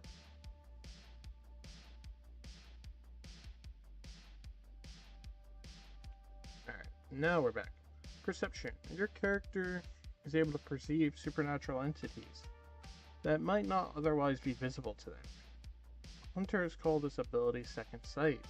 Some monstrosities are easy to spot, shapechangers and horrid man-beast forms are clearly not human, shambling corpses out to feed on emotions of hapless victims stand out clear as day or night. Conviction isn't necessarily to recognize the monsters that any person could see. However, a conviction point allows your character to detect the presence of monsters hidden in their vicinity, where he can see naturally. For example, a creature using powers or magic to disguise themselves or hide in plain sight becomes visible to your character. Second sight is also invaluable to the imbued in that it allows them to recognize all supernatural creatures as not human or not living in the same way. The entities below expand upon this hunter vision and detail the powers that come with second sight. Alright, spirits and ghosts. Spirits and ghosts present in the material world appear physically to your character. They may be obviously dead, burned, broken, decayed, wounded, or dismembered. Or they may look like perfectly ordinary people, but a hunter knows they are not natural. The recently dead are often difficult to distinguish from the living, especially if they bear no obvious death marks and wear modern clothes. Yet hunters with second sight recognize the unhealthy pallor, detect the scent of the grave, or feel cold breeze. Although these signs indicate the supernatural, they don't automatically reveal the true nature of the creature. Edges that specifically identify the supernatural may be required to actually recognize a restless spirit for what it is.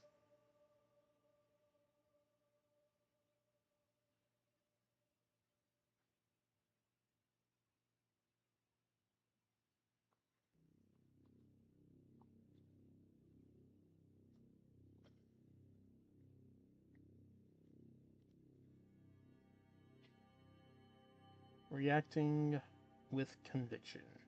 Spending a point of conviction in a scene helps protect your character from powers, deceptions, and controlled monsters. However, it's costly and exhausting for a hunter to expend conviction every time he enters new locale or scene changes. Not even crippling paranoia can sustain your character. Character's conviction supply. When points are spent constantly, because stories about hunters who run in fear from the supernatural would be no fun to tell, the storyteller has the option of allowing characters to use conviction to react to monsters rather than always spending a point in the beginning of each scene. That is, you don't have to spend conviction for your character to perceive or resist monsters in a scene until the moment of exposure. A glimmering shadow wants your hunter for danger. The lingering smell of the grave suggests the presence of the walking dead. Bizarre, errant thoughts signal mental intrusion by creatures that can manipulate minds. Storyteller relates the signs of trouble, if any.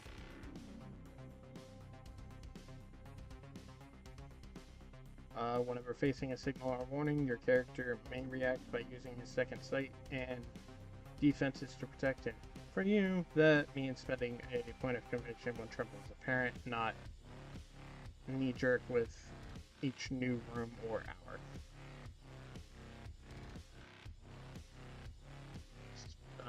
To spend conviction in a time to respond to signs of the supernatural, roll intelligence, perception, or wits plus primary virtue rating difficulty 6.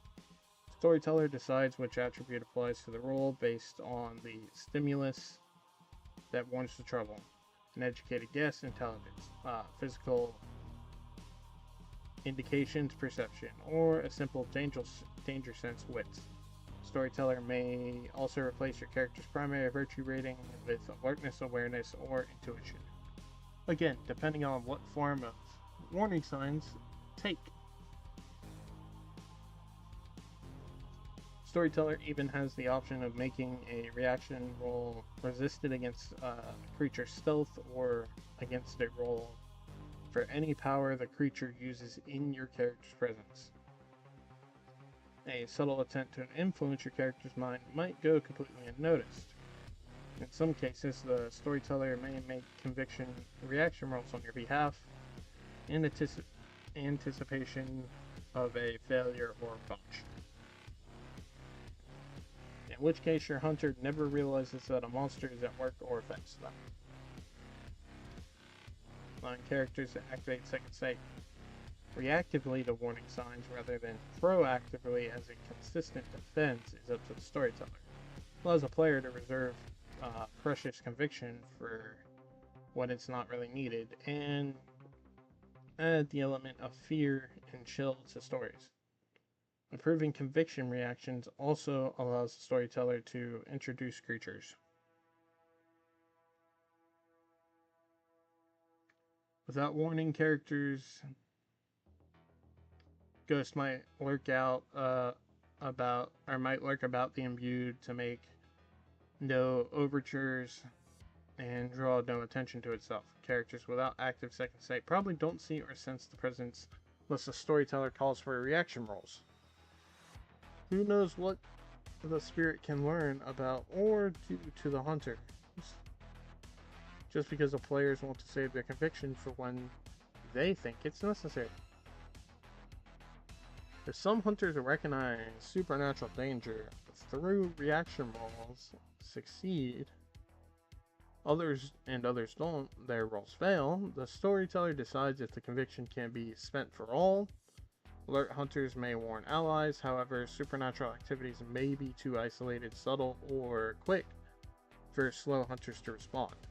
The result may be some imbued who can see and deal with the enemy, while others act like normal humans in monsters' presence.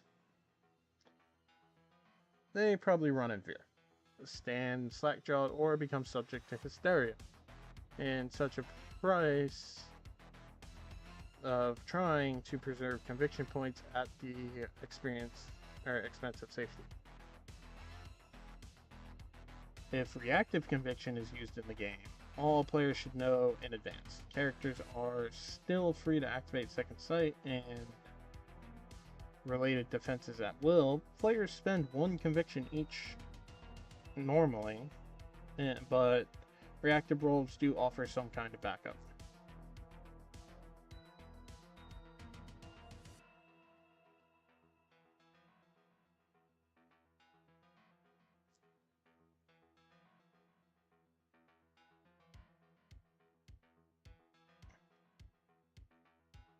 Uh,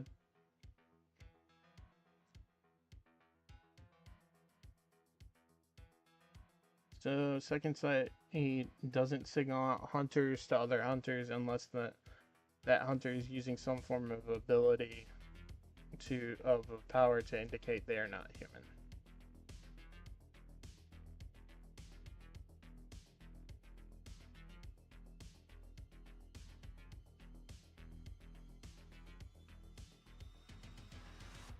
Lower defenses. The protection offered hunters by conviction allows them to wage their war against the supernatural to remain above monsters' control and influence. Conviction can't be spent to protect a character all the time, though points simply run out, and the hunter is left exhausted. Hunters, like all people, have have to sleep, and they're just as vulnerable as everyone else when they do. If a hunter is ever exposed to the supernatural mind, emotion, or body control while their defense is down, he is subject to those powers as if any human. Unless the storyteller allows some kind of instinctual spending of conviction as a see the reacting with conviction sidebar. I just read all that.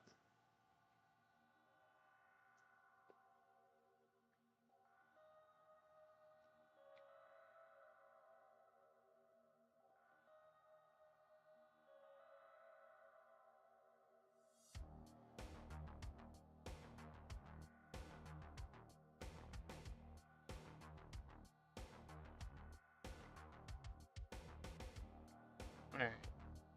Activating edges. Conviction can also be spent point by point to activate or power certain edges, usually potent ones. Chapter 5 describes the edges that make such demands. This expenditure does not count as your character's one opportunity per scene to risk conviction in edge-related rolls. See below. Indeed, your character might activate the edge that requires a conviction expenditure, and he might risk further conviction points in a dice roll made with the same edge.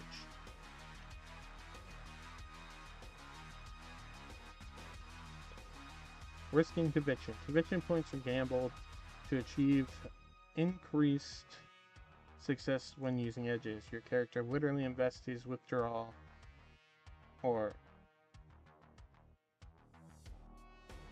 wherewithal for the hunt into an edge. The effort can reap fantastic rewards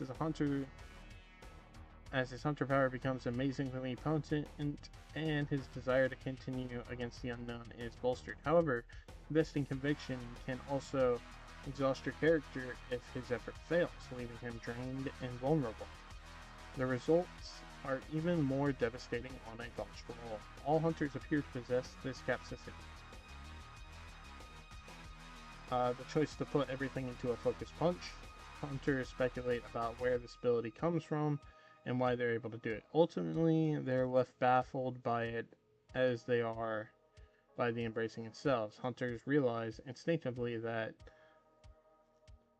they have potential energy to spare in fights against supernatural.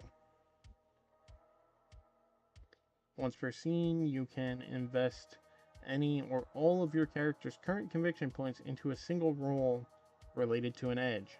These points cannot be divided up into separate rolls. They can be applied only to one. Each point risk adds one die to your edge dice pool. The resultant pool increases your character's chance of success in the action.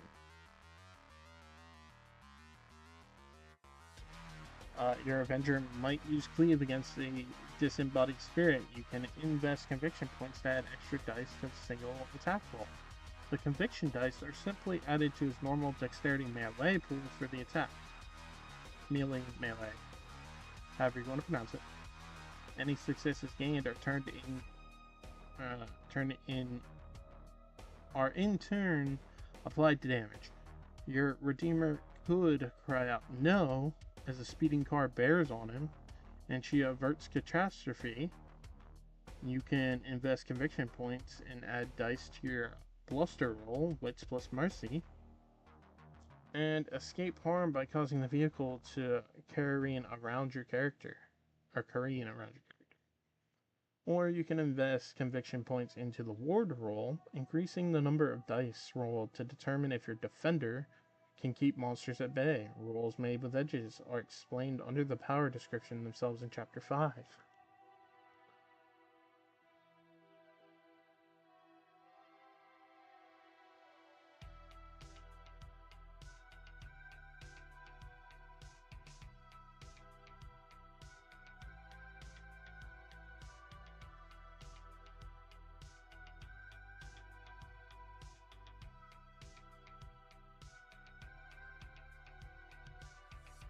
Alright, successful gambles. Success or failure in a bolstered edge roll determines whether your character gains or loses conviction.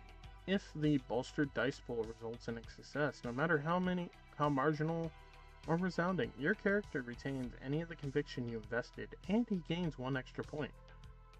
Record his new conviction score on your sheet. Your character's commitment to the hunt is tested, and he proves worthy. Their confidence to continue fighting is affirmed, and has more energy to do so. Oh, that's cool. That's how that works. So gaining conviction, you can gain conviction by spending conviction, or attempting to spend conviction. Okay. That's a good way to look at that. It's basically, yeah, it's gambling.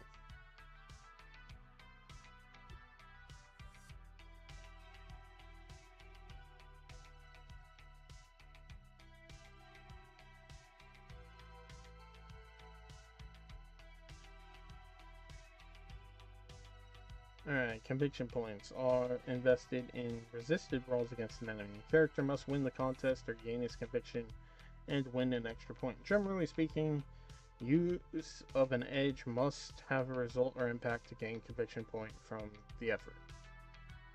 Achieving successes in an edge roll, but accomplishing nothing with the effort, such as investigate or investing conviction in a witness roll, but preserving nothing supernatural in a local, garners no conviction points. The effort is considered a failure. Storytellers, the need to accomplish something with the invest roll keeps the player from abusing conviction constantly, trying to increase it gratuitously.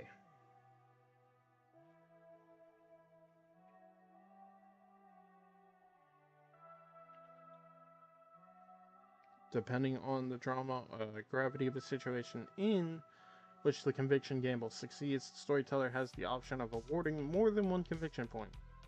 If your innocent character dares use hide to enter a vampire lord's lair and spy on the ancient creature, the storyteller may award you 2 or 3 bonus points for a successful conviction investment.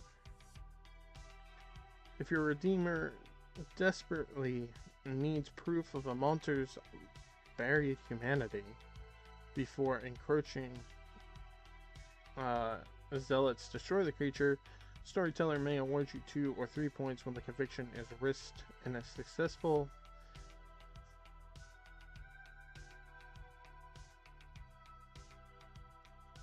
incident roll. Or your visionary character might have tentatively convinced his fellow hunters that he knows the key to defeating the zombie master, and it means running unarmed through a gauntlet of shamblers. Your character must anticipate every danger that could arise to maintain his allies' trust, so he triggers foresee. Under these circumstances, the storyteller might award 2 or 3 points upon a successful gamble. Awarding extra conviction points is not based on the number of successes achieved in an invested edge roll. The roll may be marginal, one success, or remarkable, 4 or more successes. The significance of circumstances themselves determine whether bonus conviction is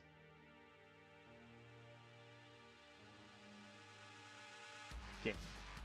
Even well role-played turn of events in which conviction is gambled on the edge roll may award you bonus points.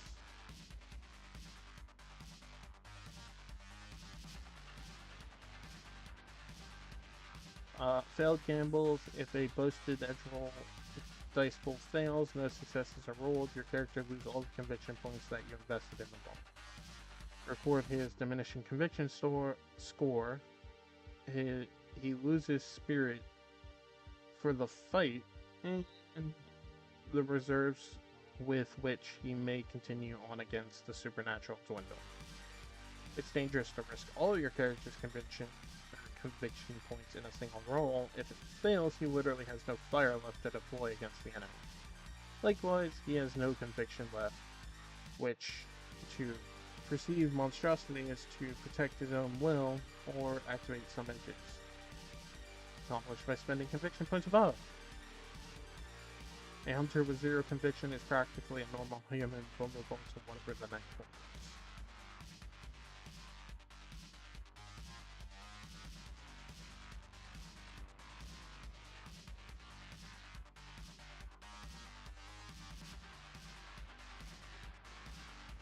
Catastrophic gambles. Botching an edge roll in which conviction has been invested is dangerous. Superficially. The effect seems innocuous though. No critical errors, blunders, or mishaps occur when a conviction invested roll botches unless the storyteller wants them to. The hunter internalizes the catastrophe. Instead, your character loses all their current conviction. The fuel for his resilience and powers is temporarily lost, as described above for risking and losing all conviction. The instantaneous loss of all conviction is devastating. It is a step backward along your character's path as a hunter. In role-playing terms, his goal in the war may suddenly seem hollow, obscure, or futile. His efforts and accomplishments thus far may seem not for naught.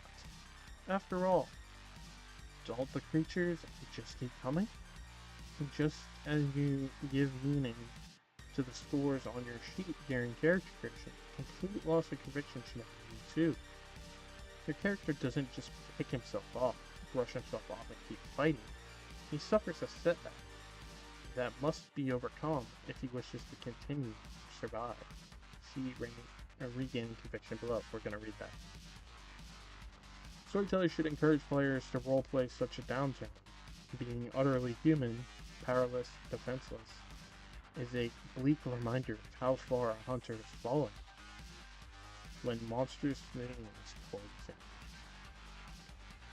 Regaining and losing conviction. The most common way to regain conviction is to invest in an edge roll, and succeed at the action. The points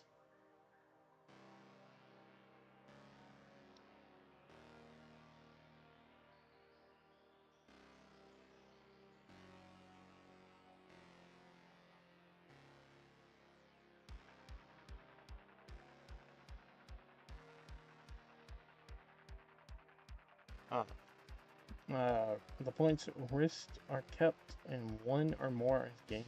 Conviction can be risked only once per scene, though there are limits to what points can be recuperated and increased in this way. Conviction is meant to be reserved for desperate times. Sorry about that. It's supposed to be reserved for desperate times as a hold-out weapon or defense against supernatural. Don't risk it in an edge roll every scene, whether monsters are around or not. Just because you want to gain more conviction, that's just a cheap way to power up your character. The storyteller is free to deny any conviction investment that he feels is gratuitous or unjustified. Besides, there are other better in-character means of increasing conviction. Uh, Point 1, your character's starting conviction is listed in your creed description.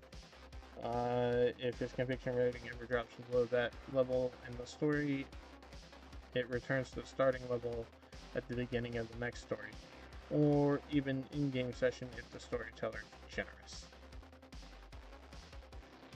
The storyteller may have this increase if your character has been may limit this increase if your character has been significantly traumatized or demoralized recently on the hunt.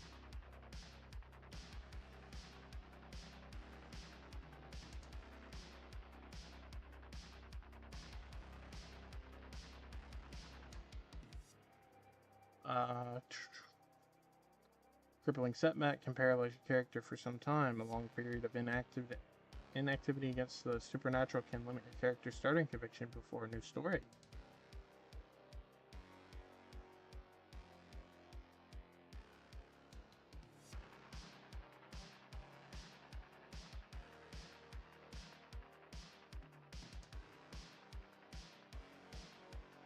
Storyteller can change or lower depending on seeing if they're feeling generous and shows a way to increase increase represents a drastic change in your character's spirit and drive, so should be justified in terms of events.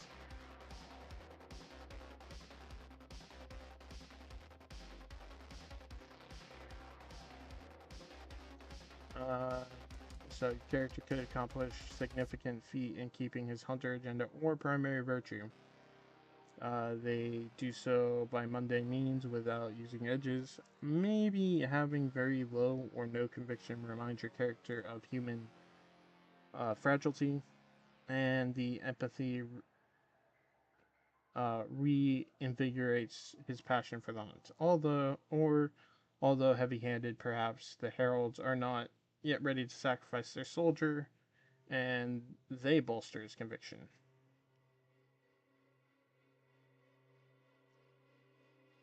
Conviction, or why do I keep?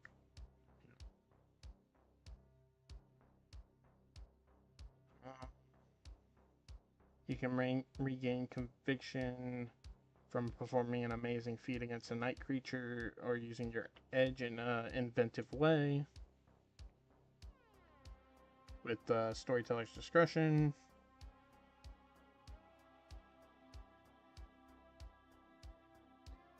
Your character's virtues indicate their goals of the hunt, whether to destroy the supernatural, to learn the hunt's ultimate purpose, or destroy or understand the enemy. Your character's creed gives him direction. You can gain conviction if you convince a hunter of another creed to pursue the purpose of their own. Conviction is maxing out. Conviction is rated 1 to 10. What happens when your character reaches 10 conviction? He becomes stronger. You may crash those conviction points in for an extra virtue point of your choice, whether zeal, vision, mercy, it doesn't matter. However, you must observe the limit set by your character's primary virtue. His other virtues ratings cannot exceed the primary virtue score, although they can match it. We've talked about it. So basically, if you get 10 conviction points, you can gain a virtue point that will allow you to spend and buy more. I'm not going to go over experience. The health trait is often called upon in the life of your hunter in their struggle against unknown forces. The imbued are injured and lose health levels, then regain them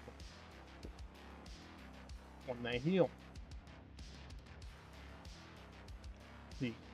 health trait comprises of 7 different levels of injury from bruised to incapacitated, which different dice pool penalties applicable to each. If your hunter is injured, subtract 1 dice from his pools. If your hunter is crippled, subtract 5 from his pools.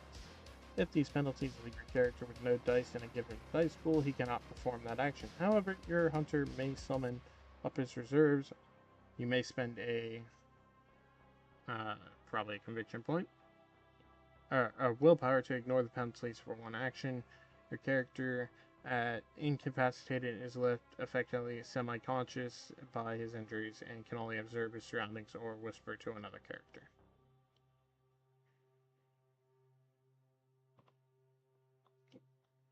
This is the health chart here.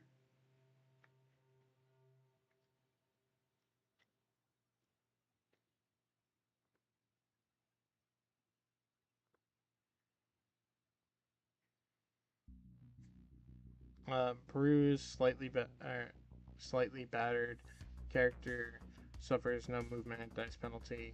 Hurt is a -1 penalty. Significantly hurt, your character suffers no movement penalties. Injured, -1. Hurt, your character's movement is impaired slightly, half maximum running speed. Wounded, -2. Significantly hurt, your character may not run, though he may still walk or jog. Mauled, or wounded was the one that you can't run. Mauled, badly hurt, your character may hobble no more than 3 yards per turn. Crippled, extremely hurt, your character may crawl no more than 1 yard per turn. Incapacitated, direly hurt, possibly unconscious. Character may do nothing and may take no actions. If unconscious, only certain reflexes such as soak may be attempted. Death, what more is there to say?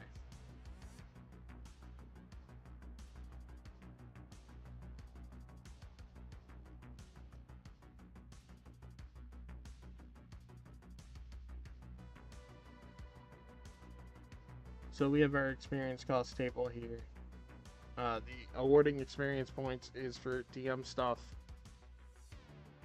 and I'm not gonna fully dive into the DM stuff because we're talking characters, not DM or storyteller. But experience cost, so the traits that you can get with paying for experience are you can upgrade or you can gain a new ability, you can upgrade an attribute by their current rating times 4, you can upgrade an ability by their current rating times 2, and you can upgrade your willpower by spending enough experience equal to their current rating.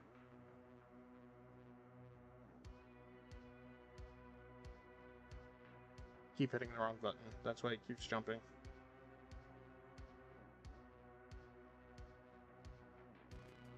So, yeah, I gotta do my edges, and then I gotta select the edge I want, which is probably just gonna be the first Redeemer edge.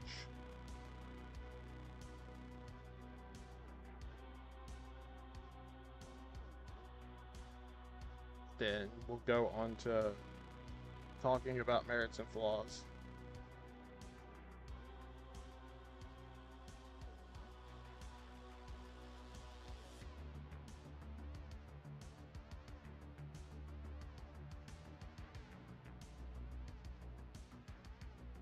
There are lots of merits and flaws.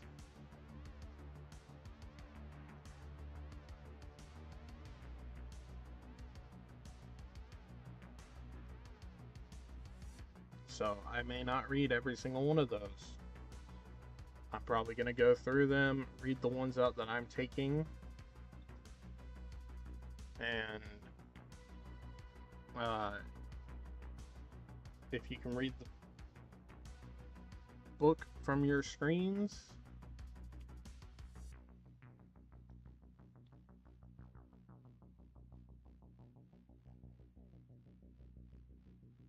I recommend reading and pausing it, or on the fact of that.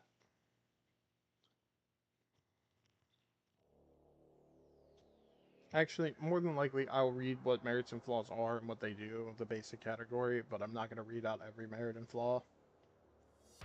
Because you can probably look those up easily enough online. But I'll go over the basic idea of them. And I'll fill those out actually off screen. Because this video did not take as long as I want, and I still want to go into the player's guide because it has 2 other hunter categories that you could technically choose to play as it, if I remember correctly, and I want to see if there's anything extra there. Plus, I want to go back through, show off artwork, read some of the emails and stuff from that they made for hunters and other situations of the stories for a little bit before I end the video.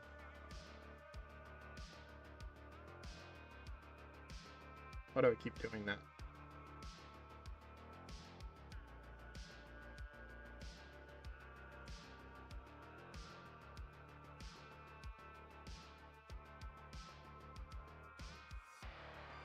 Yeah, we're going to talk about the Hunter's Edge now. Initial Edge. Your character's edges are assigned at character creation. Depending on the storyteller's plan for the chronicle, she may let you choose your character's edges in advance as a part of a parcel of your virtues and creed. Or the storyteller may ask you to create an absolutely normal person. He stays that way. He stays that way until life, as he knows it, comes to an end in a prelude. That's when the fireworks begin. In the latter case, the storyteller may assign your character an initial edge once she knows your character or how your character responds to the supernatural. A violent reaction may empower him with a weapon. Scheming reaction may grant him stealthy power. Compassionate response may bestow a healing ability.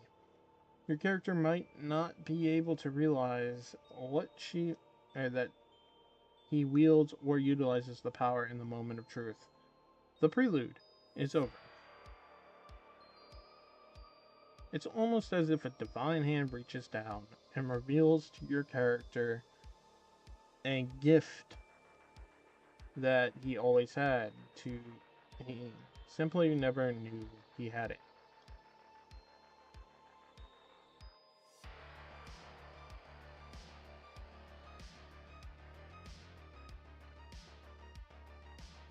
A character created wholly before play begins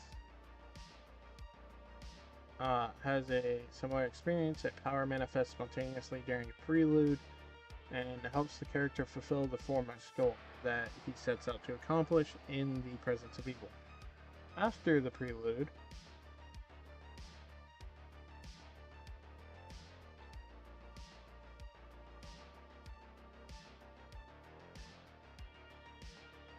no matter the approach to the character design, the rest of your character's starting edges manifest. They appear through accidents, experimentation, conscious effort to make something happen. Seemingly spontaneous events, or even during subsequent encounters with the unknown, your character might be at work, trying desperately to hold his life and sanity together when one of them walks past his office. Suddenly, your character's computer shorts out and its desk drawers open and shut by themselves in response to your character's anger or anxiety. Your character now knows that there are more of them, and that he can do more too.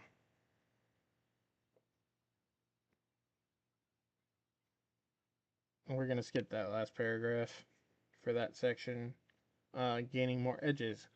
Only a few powers are bestowed to your hunter when he is imbued. The full extent of his capabilities may be explored in, say, the first week after his introduction to the true world of darkness. Yet, as your character ventures out night after night, he may gain more virtue points and therefore edges. More edges.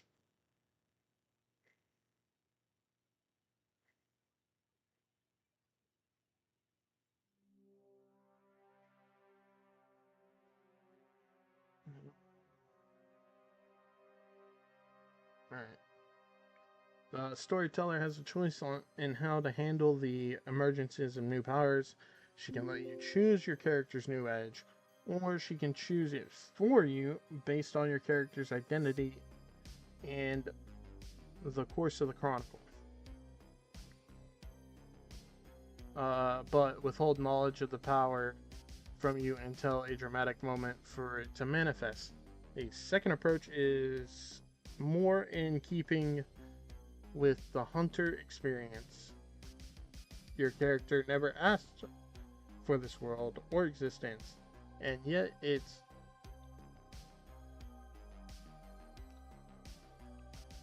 foisted upon him. And now other powers are too. Regardless of how new edges are acquired, they all appear in the same basic way. Your character undertakes his frightening calling when he suddenly does something that he's never been capable of before. The moment harks back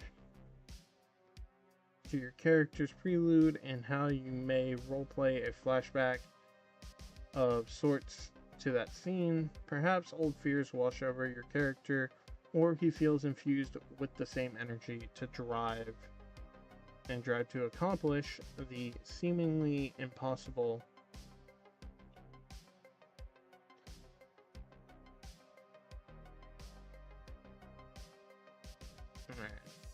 Edge appearances.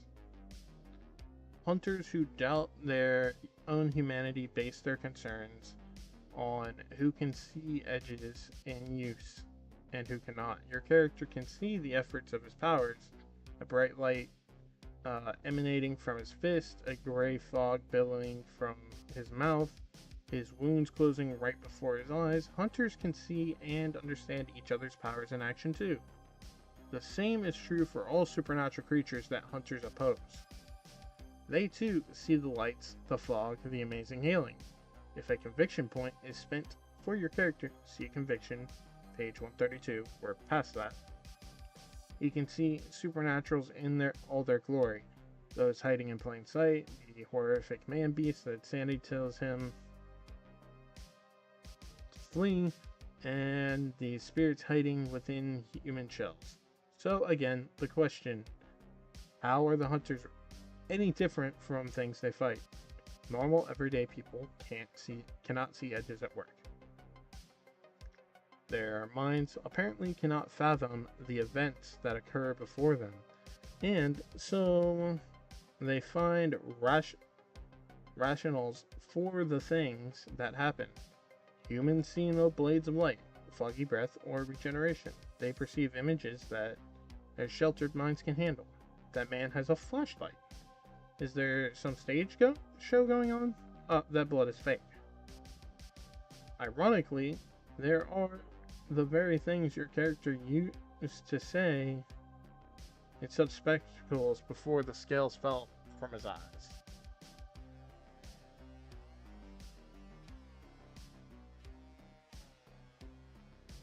The storyteller can depict how normal people interpret seeing a hunter's power.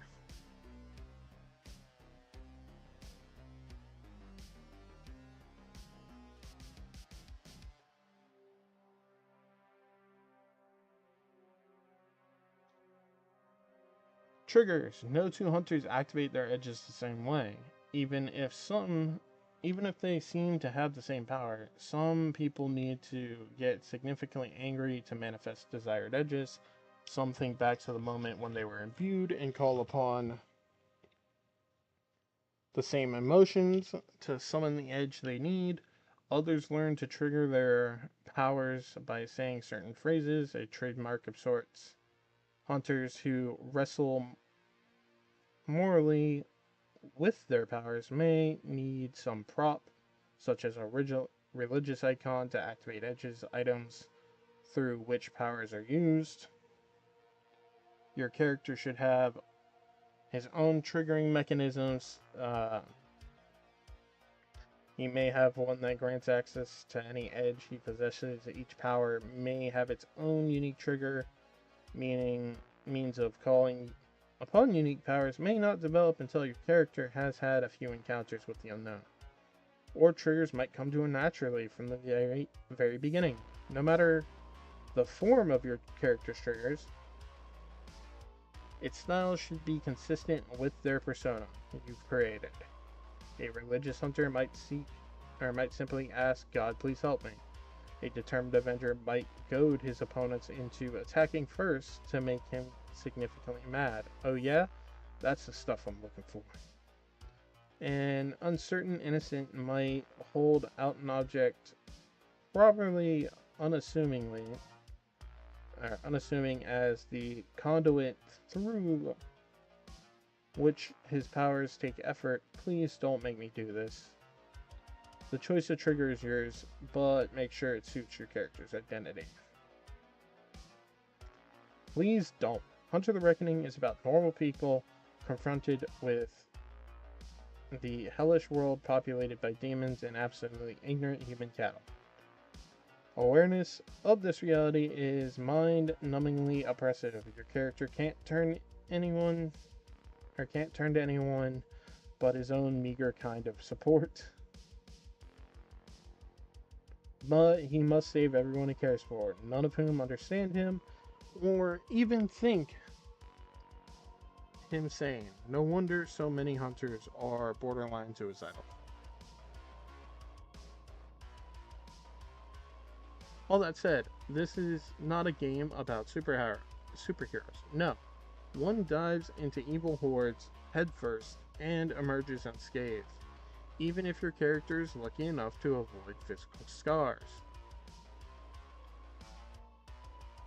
He can't escape emotional or mental ones.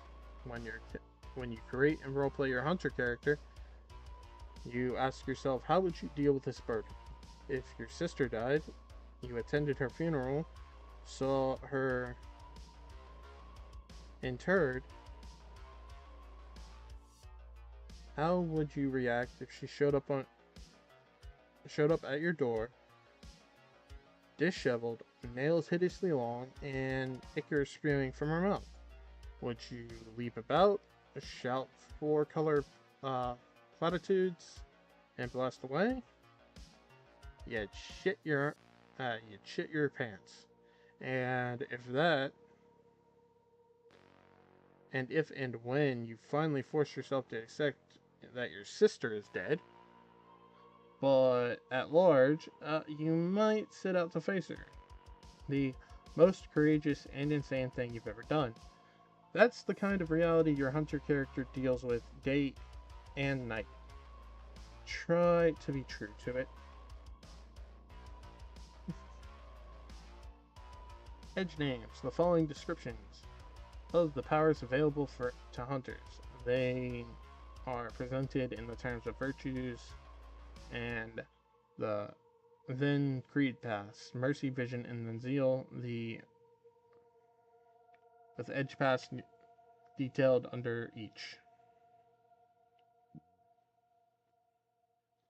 All powers are named here, but remember that hunters give their edges different names. Cleave can be called anything from Louisville to Hand of God, based on the individual. As long as you know what edge your character has, he can call them anything he likes. The names presented here are the ones that have come into common use on HuntersNet. Edgeworks. Each edge provides a description of its effect in the game setting. A system follows for the resolve of the action, which game mechanics. If the system tells you to roll perception plus vision, you roll the number of dice equal to the dots in your character's perception attribute and vision virtue.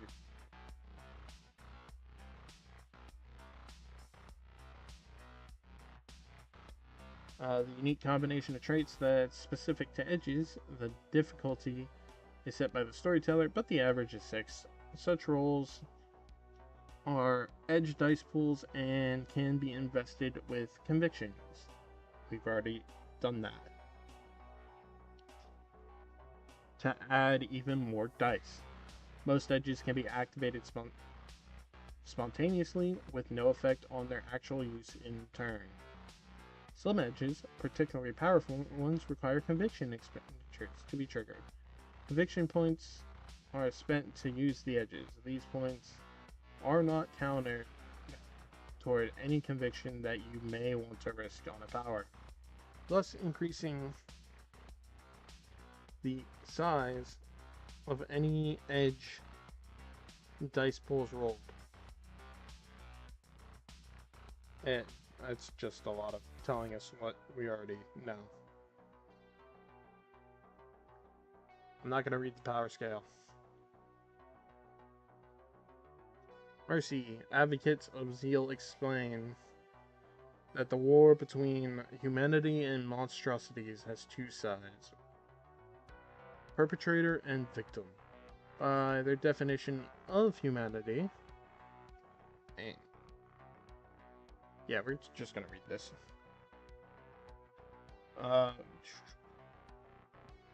By their definition, humanity is a victim, and its hunter's duty is to stand up in defiance. Followers of Mercy have a different perspective. They tend to concentrate on the individual actors rather than the dimensional factions. The merciful don't follow abstract notions of good and evil. They understand that specific circumstances to demand choices, and understand that specific circumstances demand choices and force actions. They refuse to resort to generalization about any side in the war. All their kind are the same. It's for the good of mankind. I was just following orders. The merciful measure individuals before delivering any justice and meting out any reward. A hunter who acts based on mercy seeks to understand, empathize, and even rationalize with the enemy. Outright hostility establishes no common ground on which terms can be established. Unquestioned violence also diminishes friend and foe into one, with no chance of identity or change. Of course, fighting the war against the unknown isn't any easier for understanding the enemy. Sympathy makes it harder. Anything salvageable within a creature is lost when its dark side is put down. But understanding doesn't equate to tolerance of evil committed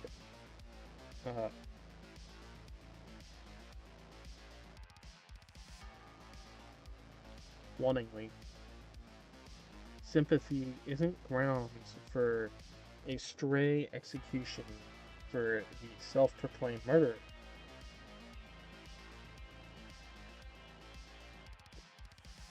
At the very least, fighting based on mercy convinces hunters somewhat that their cause is the right one, that they're doing their individual best.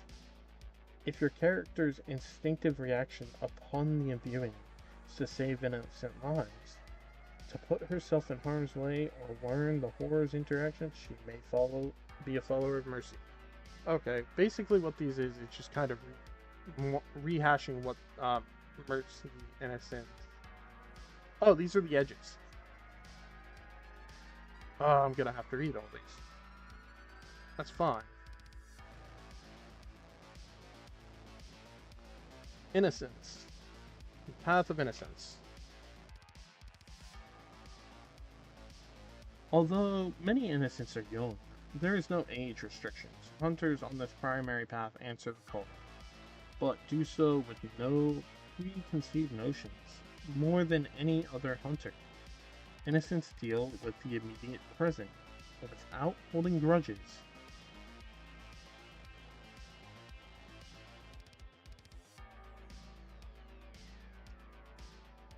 From the past or scheming for the future.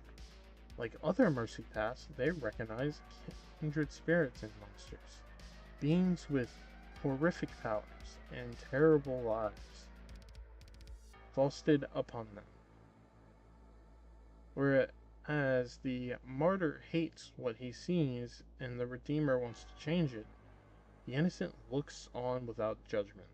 Innocence, unusually candor can sometimes produce unexpected reactions from night creatures, but more often it simply puts them in danger.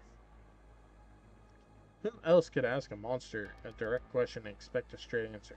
This straightforwardness has led other hunters to give innocents various nicknames.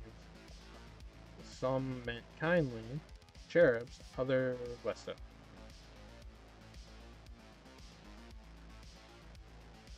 Alright. The first point, or point. The first edge for Mercy is hide. Hide allows an innocent to often perceived as innocuous, harmless, and inconsequential. Being underestimated gives them power. Supernatural creatures literally have a tendency to overlook or miss your character's presence. He's there, but not worth the time, attention, or effort, or he simply does not seem to exist. Only when your character specifically draws attention to himself, such as through attacking, does he appear. Your character could even stand face to face with a creature and have it not acknowledge his presence. Innocent often discovers her invisibility among monsters when her first instinctual response to a creature is to stand gaping or to ask straightforward questions.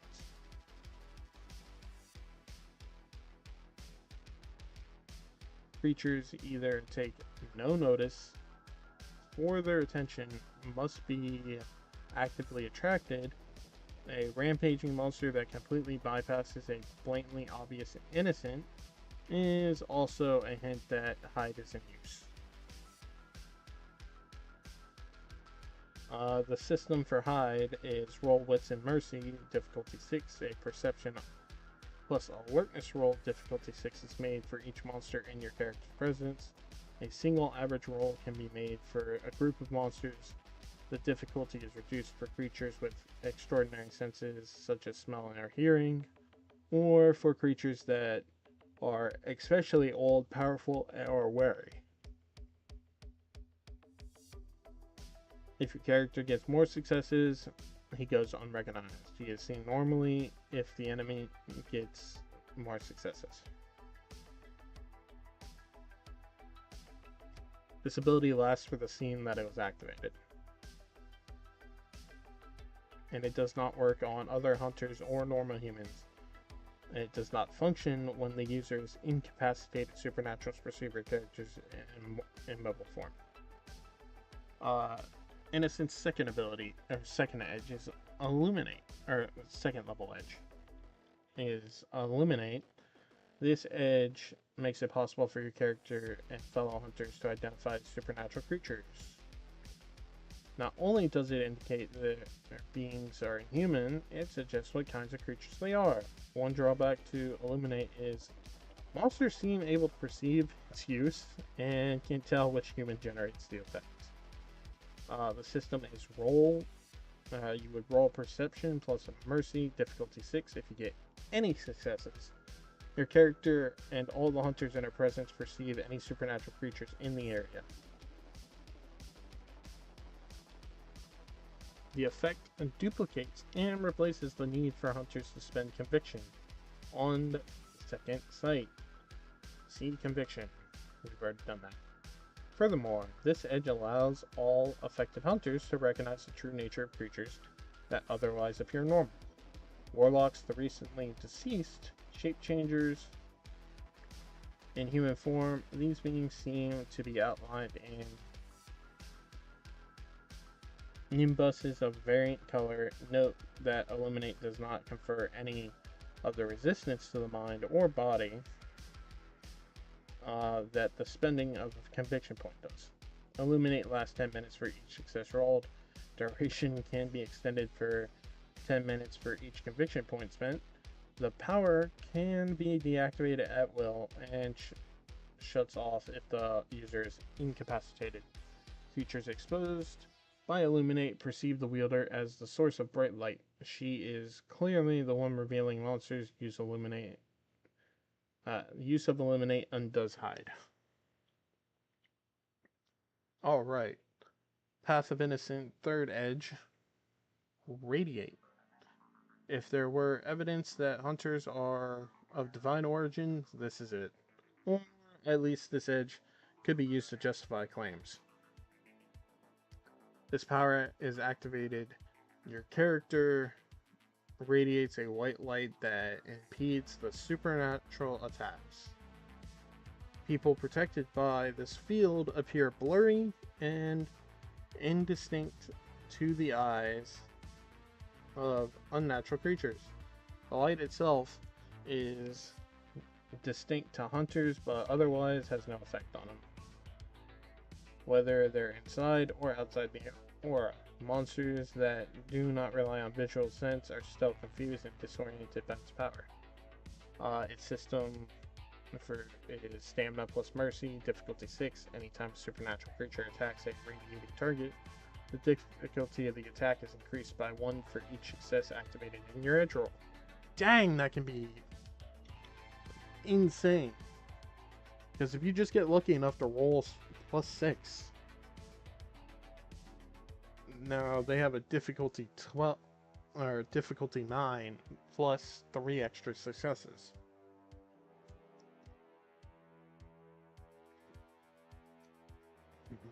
And why did I say difficulty 9 instead of difficulty 12? Is because the difficulty system doesn't go more than 10,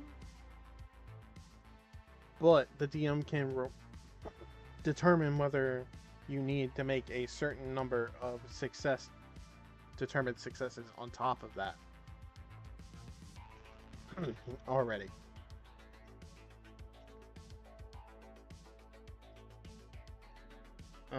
The nature of the attack does not matter. Guns, claws, mystic attacks of any sort are impeded for each success you score.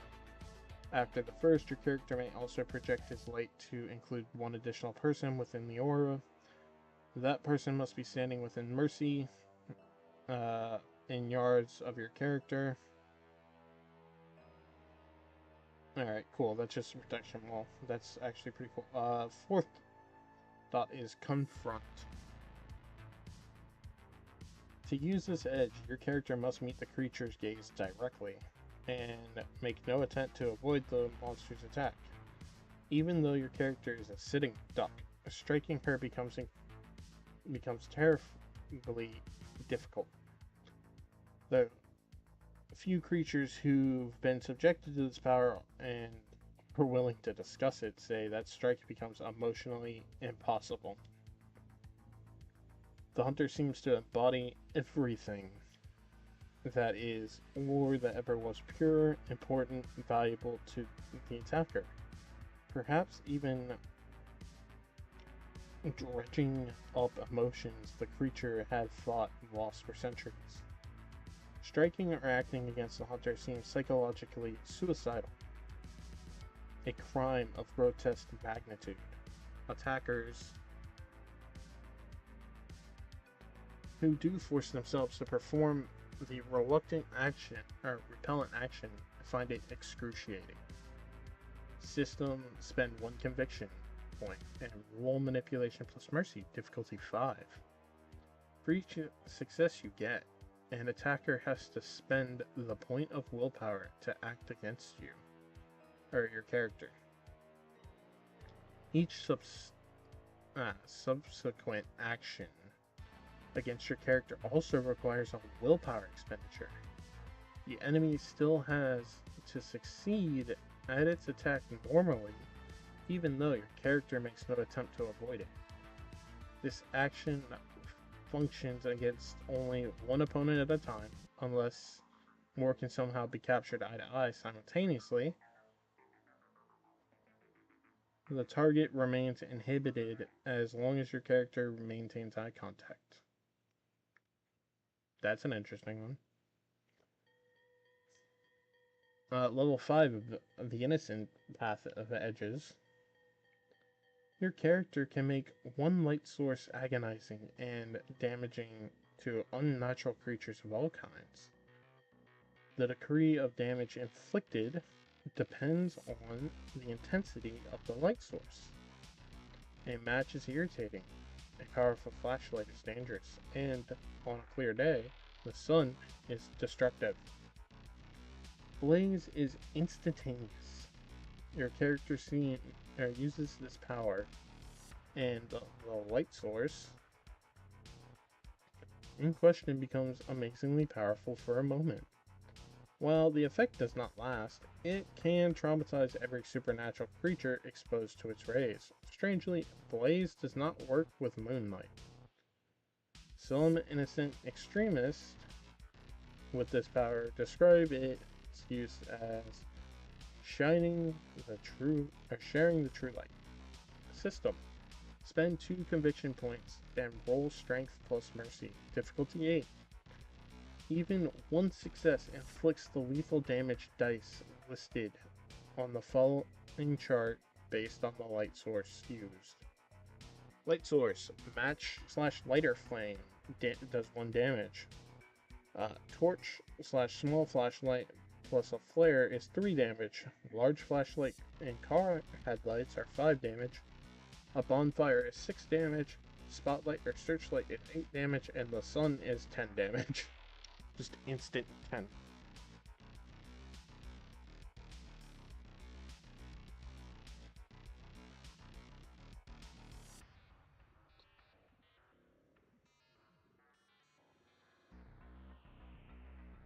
The range of this power is 5 yards per success rolled. Thus, all supernatural creatures within range of your character as opposed to the light source, which can be in someone else's possession.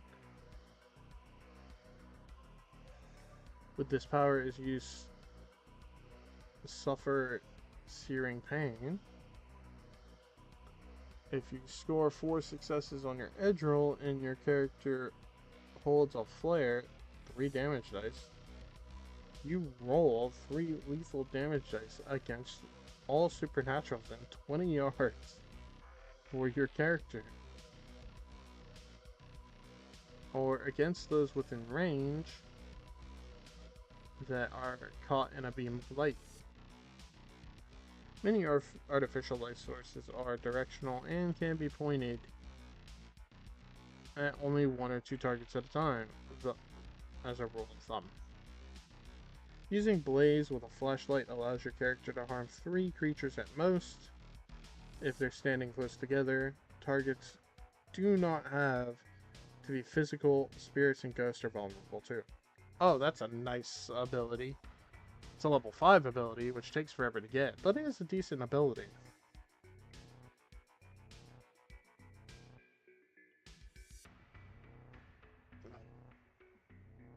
Martyrdom.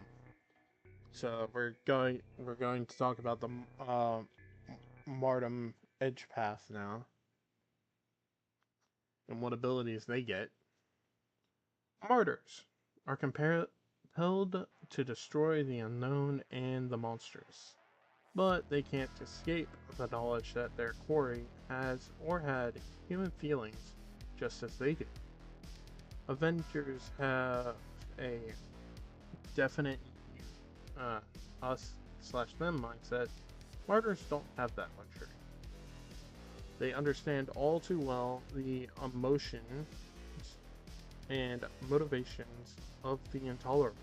Yet, for their empathy, followers of this primary path hunt with an almost self-destructive fury. Martyrs can understand the misery of a compulsive predator because they are the same. They know that these hideous beings, whose very appearances fills a martyr with repulsion and disgust. Might have once been fully human. Martyrs are therefore miserable with their role, but know that they pursue it. If they pursue it, fewer others will have to share their fate. Every martyr longs for the day when hunters are obsolete.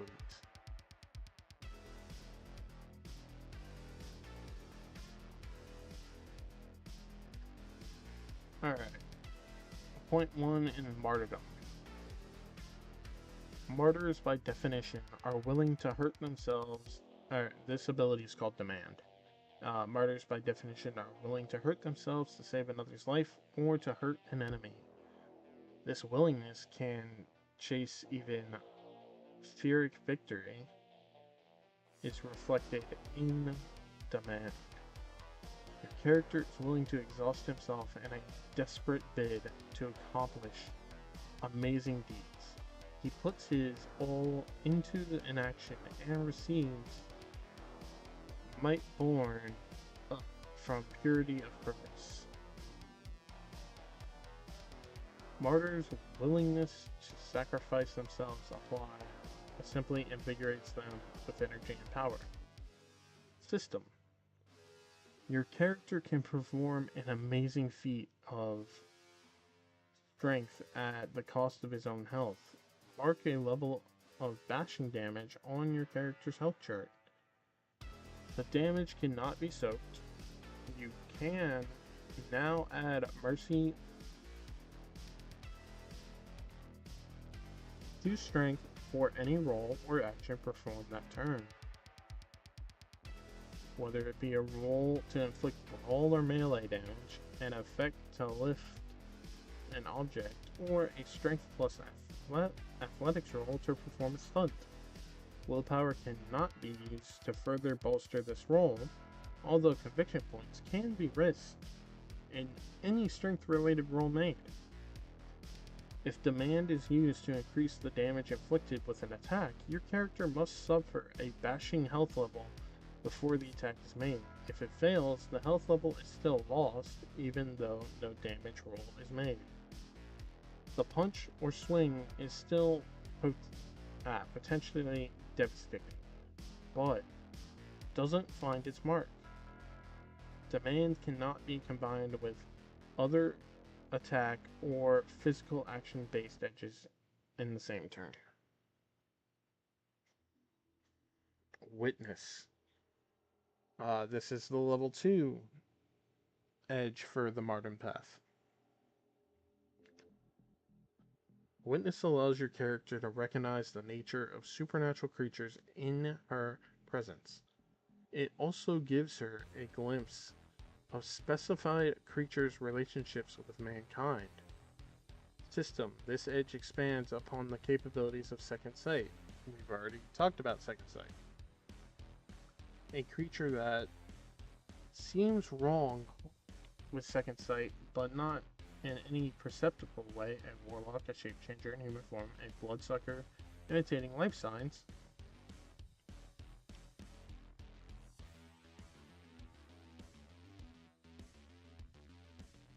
is revealed to your character. The monster's horrific side is clear on a successful perception plus mercy roll. Difficulty 6. To your character's eyes, the creature's most horrific aspect flashes across its face. This sight persists for 10 minutes for each success rolled. Any creature observed in that time is revealed for what it really is. Witness can therefore be used in conjunction with or can replace the need for Second Sight while this edge is in effect. Duration can be extended for another 10 minutes for each conviction point spent. The power can be deactivated at will. Witness provides no mind or body control protection. Additionally, for each success scored after the first in the edge roll, your character can momentarily witness one a previous contact had between a human and a monster in your character's presence. The first contact viewed is usually the most recent, and each viewed therefore after occurred further back in time. If multiple monsters are present, your character may choose which is studied, or recent flashes may be taken from a variety of creatures.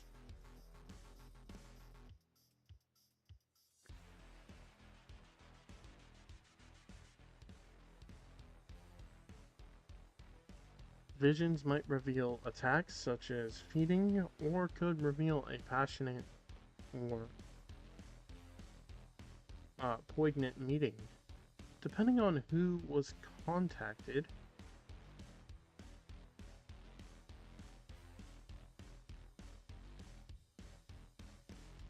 storyteller creates the vision, which can be clear or disoriented.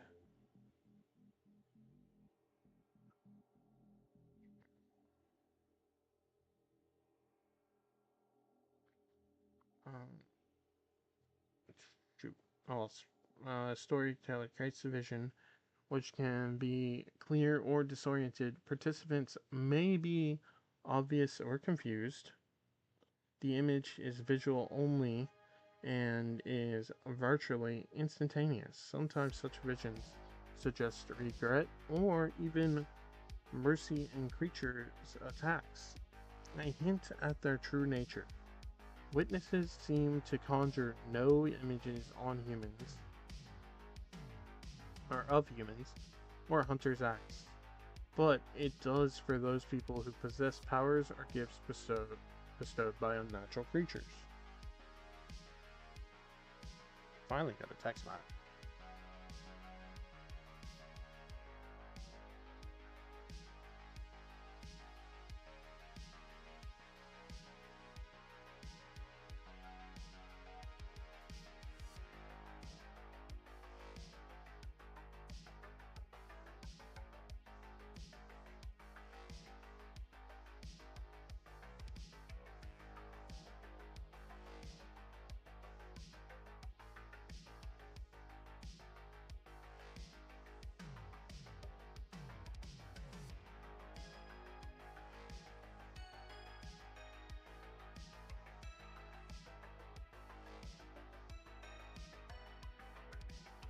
Level 3 Edge from Bardom.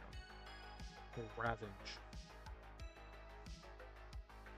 No one's quite sure what the hell happens when a hunter cuts loose with this edge. It seems to produce a roiling heat haze. This gas, for a lack of a better term, pours out of or from your character and travels where he gestures. Physical matter seems unaffected, but supernatural creatures react violently. It seems to corrupt and decay their very bodies. Not even intangible creatures are safe. Ravage has no physical effect on human targets, but it causes deep emotional trauma, headaches, depression, terrified fatigue, and uncontrolled weeping. As for wielders of Ravage themselves, power makes them sick. Stomach pains, coughing, blurred vision, and vomiting are all associated with the edge. Martyrs describe the power as tearing something open, like injuring the world. It hurts us, it hurts them. It hurts them worse.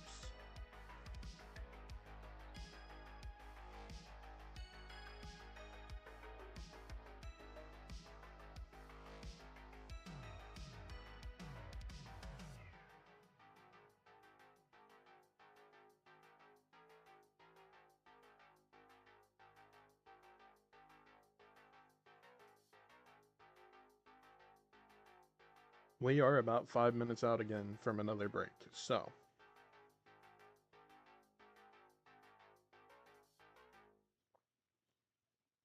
just letting everybody know.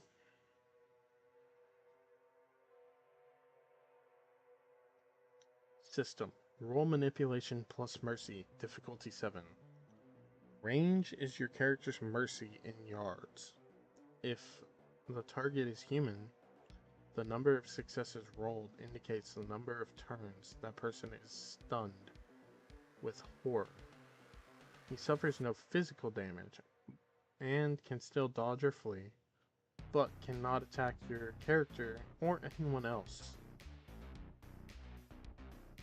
Particularly tough individuals might be allowed a willpower roll, difficulty 8, to attempt to perform a particular action.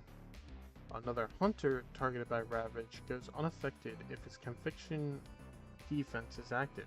If not, he is treated like a normal human victim. If the target is a supernatural creature, it suffers a level of lethal damage for each success rolled. Even intangible opponents are affected, including ones that possess physical hosts. Every time this edge is used, your character suffers one level of bashing damage that cannot be soaked.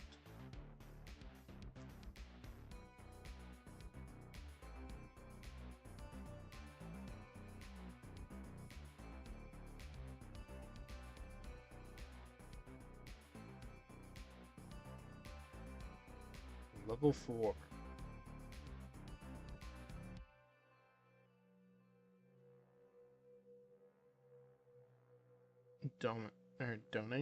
Domate. Hunter far along the Marten path can blur the lines between herself and others.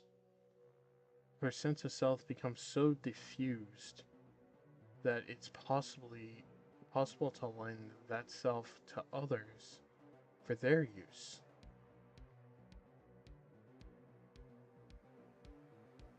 The obvious loan, or it might be donate. Sorry.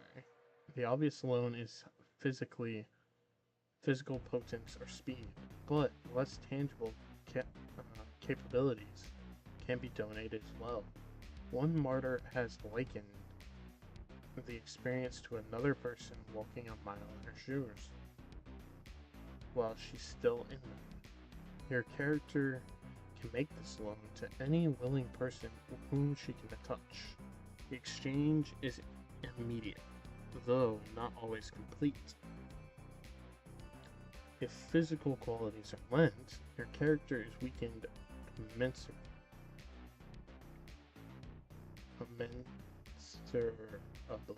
commensably. Lending mental acuity is a bit more complex. The donor's intelligence and attention is literally split between herself and the recipient. The split attention can function almost like a two-way radio, with no known limit to the distance separating the two parties. The biggest restriction is time. Your character can share herself for a limited period. System. Spend 2 conviction points and roll mercy plus the attribute you want to lend. The difficulty is 7. Your character loses a number of points from that attribute equal to the number of successes you rolled, up to the limit that you stipulate, or up to your character's full attribute score. The recipient gains the same number of points in the same trait. Any attribute can be donated except appearance.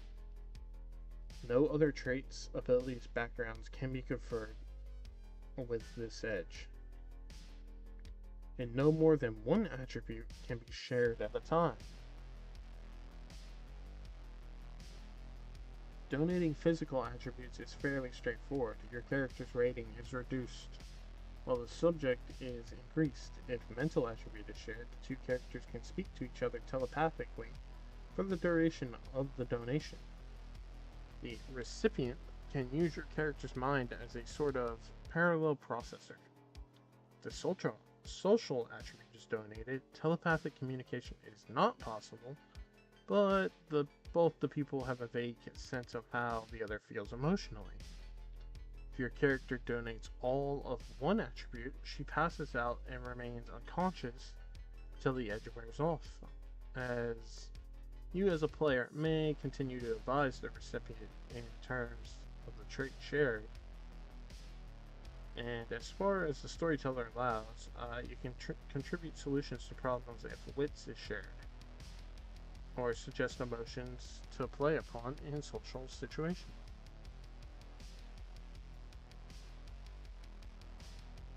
If manipulation is lent.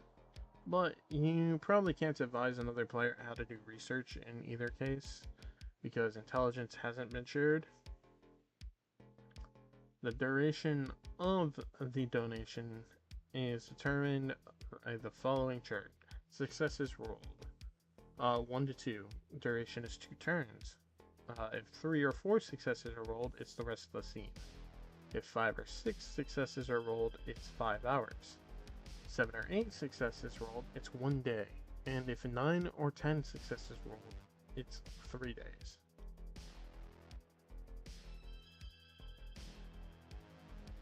If your character is conscious, he can cancel donation at any time. However, the recipient cannot choose to give back a borrowed trait at any time. The lender must take it willingly. If your character becomes incapacitated while sharing, the donation continues until she regains consciousness. If your character is killed with dots lent out, the recipient loses them immediately. If the receiver dies, your character loses all donated dots permanently. If you botch the donation roll, your character could lose 1 point in the trait in question permanently. Or the storyteller can devise another mishap. Hunters are already disturbed people. Would the identity of one trapped in the body of another really be acknowledged as anything more than schizophrenia? Alright. I didn't want to stop reading in the middle of all that, so now we're going to take our second break through this stream. I appreciate everybody if you're here and watching, or if you're watching at a later time. Thank you so much for all the support, and hopefully you're enjoying all this information about how to make a hunter from World of Darkness. But we're going to go on break.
Hello, everybody, and welcome back.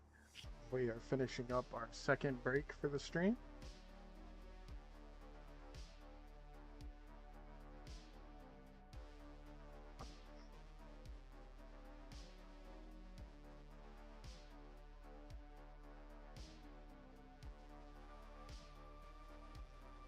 This is looking like it's going to be another 5-hour stream.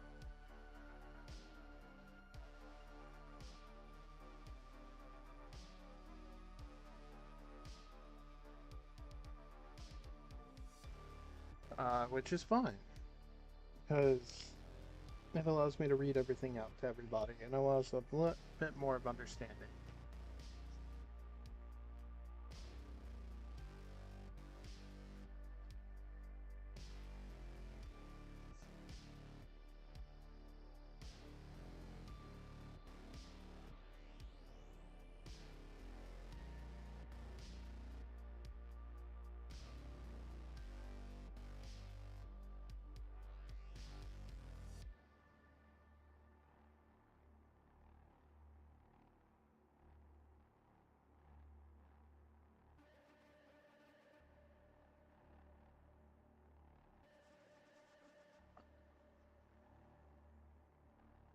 So,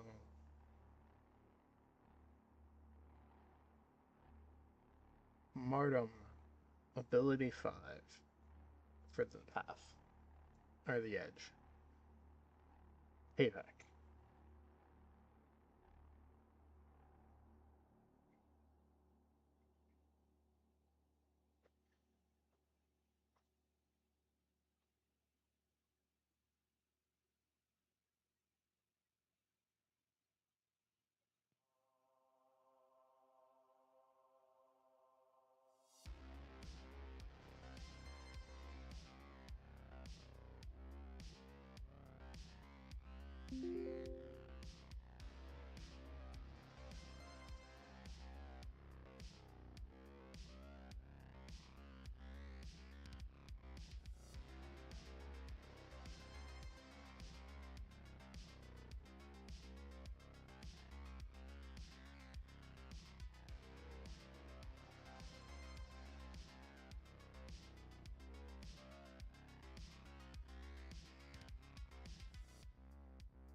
Sorry, shooting text messages because I was informing my younger brothers who play World of Darkness, and we've been trying to figure out a lot more about the how to gain conviction stuff other than just simple roleplay, and learning that it has a gambling system way of being able to gain conviction is pretty cool. I forgot to change screens again, so sorry about that.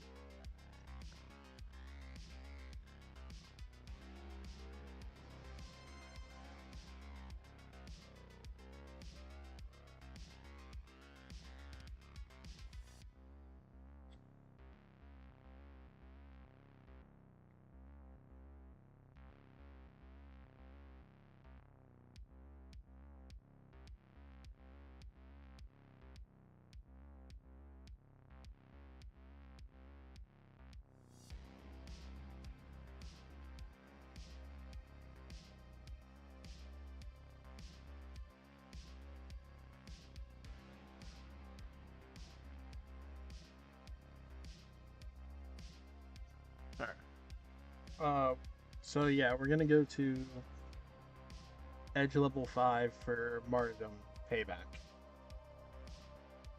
Your character can impose human or mortal limitations on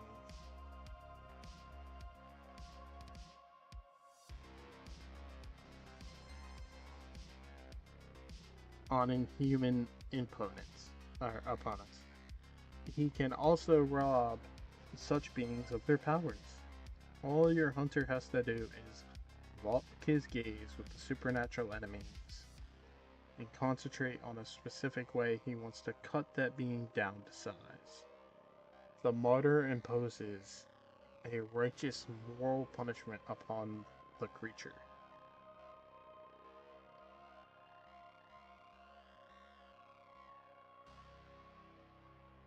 System. To inflict a human limitation upon a supernatural being, say, to make the dead thing need to breathe to survive, or a ghost to assume physical form, spend 5 conviction points and roll manipulation plus mercy. Difficulty of the target's stamina plus 4. If you get even 1 success, the creature suffers that vulnerability until it leaves your character's presence. In the case of a truly powerful opponent, the storyteller may impose a higher difficulty to your roll and may grant a resisted roll, say willpower, to the creature. Only 1 human failing can be imposed on a single creature at a time.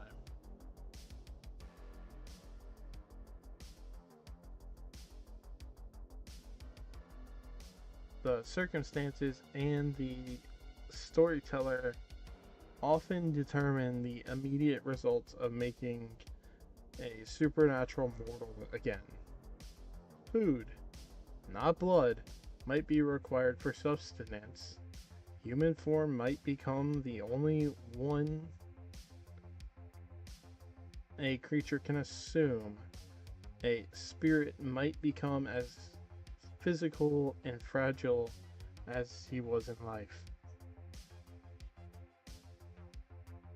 Now, an age-old creature does not turn to dust because suddenly it's suddenly mortal, but it could perhaps be destroyed forever by conventional means. Also, beware granting monsters the strength of being human.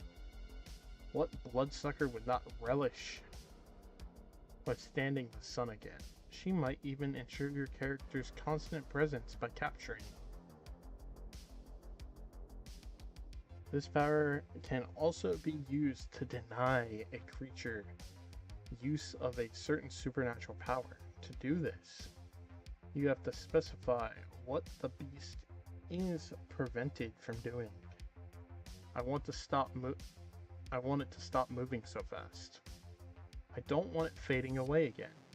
I don't want it to be able to turn invisible. Assuming the storyteller knows what power you refer to, she sets the difficulty. Usually, the creature's willpower rating, or stamina plus 3. If you get even a single success, the creature cannot use that capability until it leaves your character's presence.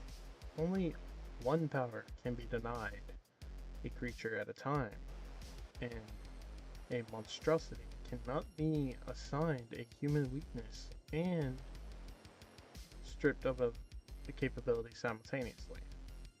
If your character is conscious, she may revoke human weaknesses or reinstate supernatural powers at will, even if she is still in the presence of the victim. If your character is incapacitated, the effects of payback fail immediately.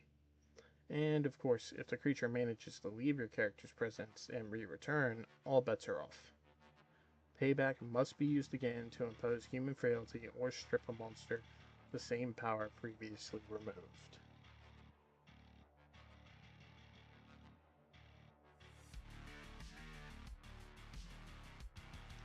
Redemption. Individuals whose first instinct is conciliarity tend to find themselves on a primary path of redemption. Redeemers are widely sought for their ability to put injured people back together, but they often find themselves at odds with hunters who possess different priorities. Some redeemers aren't afraid to understand their prey. They hope that that through understanding they can either settle the spirits that haunt the mortal life, or remove whatever curse or psychic illness creates monsters. Luster. A shouted syllable becomes a veritable shield against harm. Or veritable shield against harm. The word spoken doesn't matter. No, stop, and don't are all common choices. But it can abort any type of deliberate attack. A hunter often learns a word's power when she blurts it out instinctively. The word amazingly averts harm. Luster can turn aside anything from a switchblade to a chainsaw, or even arcane weapons such as bolts of fire or lightning. The attack can be made against your character or another person. The edge has no effect on an attack that doesn't do damage, such as mind control attempts, or on attacks that are not direct, such as stabbing a voodoo doll of your character. Furthermore, it works only against actions that other individuals undertake.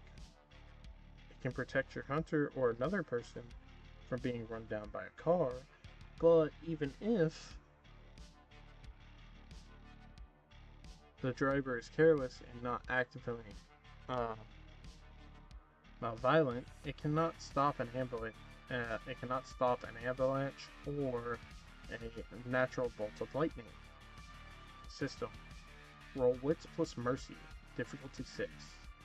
The roll is typically resisted against the appropriate attack made by the enemy, and your character must be able to have line of sight to the action he intends to interrupt.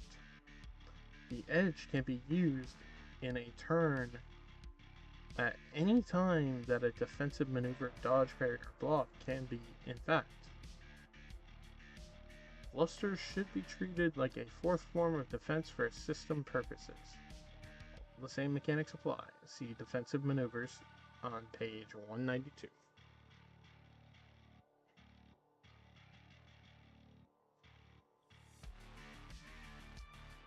This edge cannot actively be combined with dodge, parry, or block, though you must choose one course of defensive action. Note that the attacker can still harm its target even if your character attempts to avert the action. The attacker must get more successes than you do. Alright, level 2 of Redemption.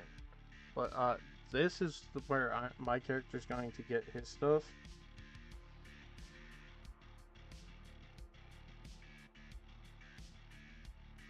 So, we're gonna go Luster.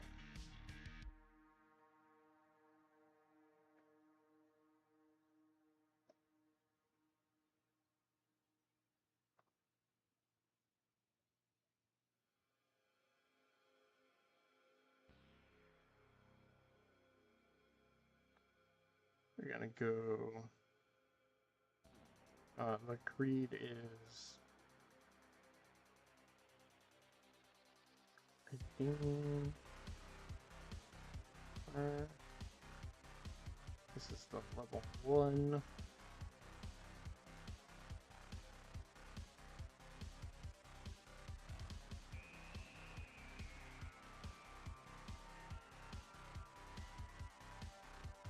And we're gonna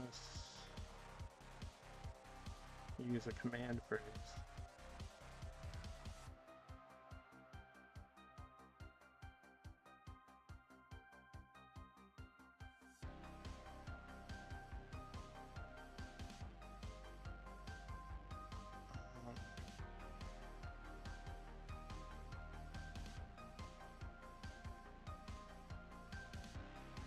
on all CPUs. Command phrase key denied.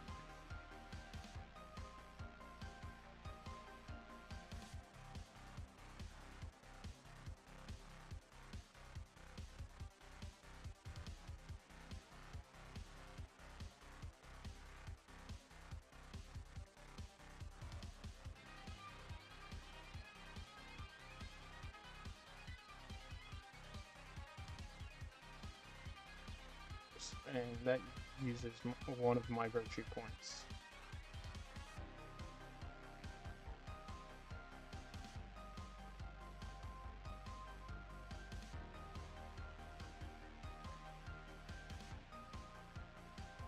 I'm just gonna mark that next.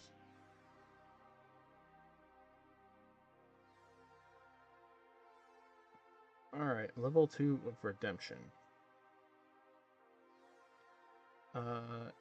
Insinuate. Your character has to ask one question of a supernatural creature, and that creature has to understand that question as been asked. The particular question is not really important, and it doesn't matter if the entity or if the being replies. What matters is that your character interacts with the creature as if it were a person, not a thing. This is a simple act, when fueled by Hunter's spirit, forces the creature to confront mortals in human terms. The edge usually causes intense feelings of sorrow, loss, isolation. A common question is, do you remember?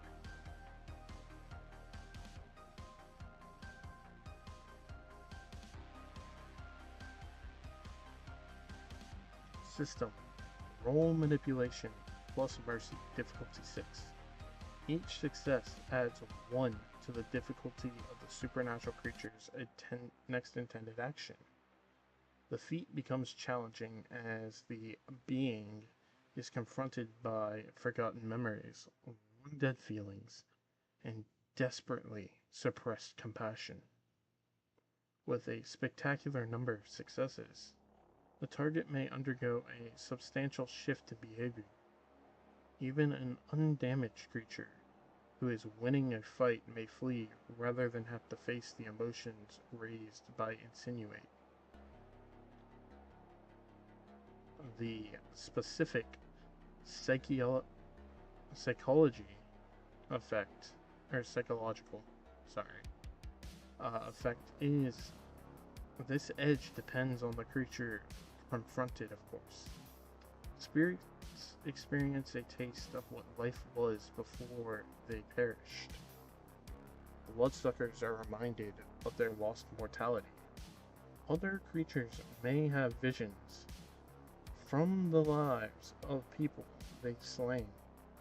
More human creatures may foresee futures in which they succumb to their monstrous natures. Or they may remember a long lost love or a choice they regret. Creatures who have very little thought or feeling left may be less affected. Insinuate visions may simply annoy or confuse them. A storyteller decides the exact results of this power in the story. Whether it is a distraction for a monster, another attempt in an ongoing effort to get through to the buried vulnerability of the creature, or as a cathartic moment. If you roll enough successes, that confronts a being with its very perversity. Typically, Insinuate can be used against a single creature only once per scene, unless the storyteller authorizes otherwise.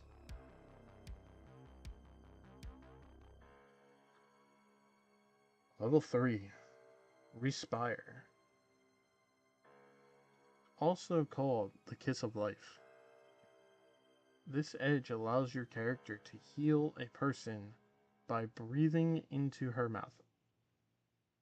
While your character appears to be Performing mouth-to-mouth resuscitation, this power accomplishes a lot more. It can heal cuts, slashes, damaged organs, and broken bones. Respire can do something altogether different to supernaturals. Instead of infusing healing energy, it steals energy. Mouth-to-mouth contact isn't required, yet your character must be nearby to inhale the stuff from an enemy. This power is dangerous even to intangible foes. System. To heal someone, roll stamina plus mercy, difficulty 6. The target gains 1 health level, bashing or lethal, for each success achieved. Using Respire in this fashion is draining. You must pay for each level healed either by spending 1 conviction or by suffering a +1 difficulty to all actions for the remainder of the scene. It's possible to mix and match payments. A character who heals 3 health levels can spend 2 conviction and accept a +1 penalty for the rest of the scene. If a botch is rolled, your character suffers a bashing health level instead. This edge cannot be used on oneself, but it can be used on normal people and even supernatural creatures. To drain a monstrous enemy, your character must be within a distance of mercy in yards of the intended target. Roll dexterity plus mercy, difficulty 6. The target resists by rolling stamina, also against difficulty 6, although the storyteller can modify difficulties for both attacker and defender depending on their relative potency.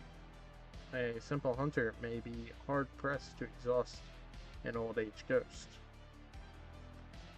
For every 2 full successes of the opponents that you achieve, your character gains 1 point of conviction, up to the limit of your character's starting conviction, based on creep. The target also suffers 1 level of lethal damage for each single success rolled. Your character's starting conviction imposes no limit on damage. If your roll botches, your character incurs a level of lethal damage, and the supernatural gains 1 point of willpower. Respire can be used against spirits that possess humans without harming the host. It cannot harm humans and only affects 1 target at a time.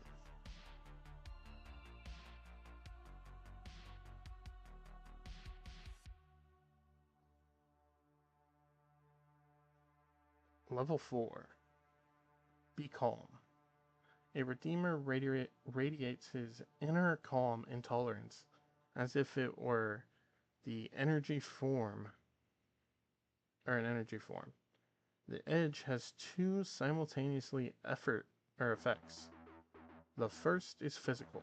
Be calm makes it difficult for those around your character to act in a sudden or deliberate way. Events occur slowly. Response times are delayed. Actions seem to be formed as if subjects were groggy. The second effect is emotional. The calm stifles anger, alleviates fear and tension, and generally makes subjects gain perspective and relax, at least somewhat. This effect doesn't make the becalmed lose their will to fight or survive. The power doesn't change motivation, it just makes events seem less urgent.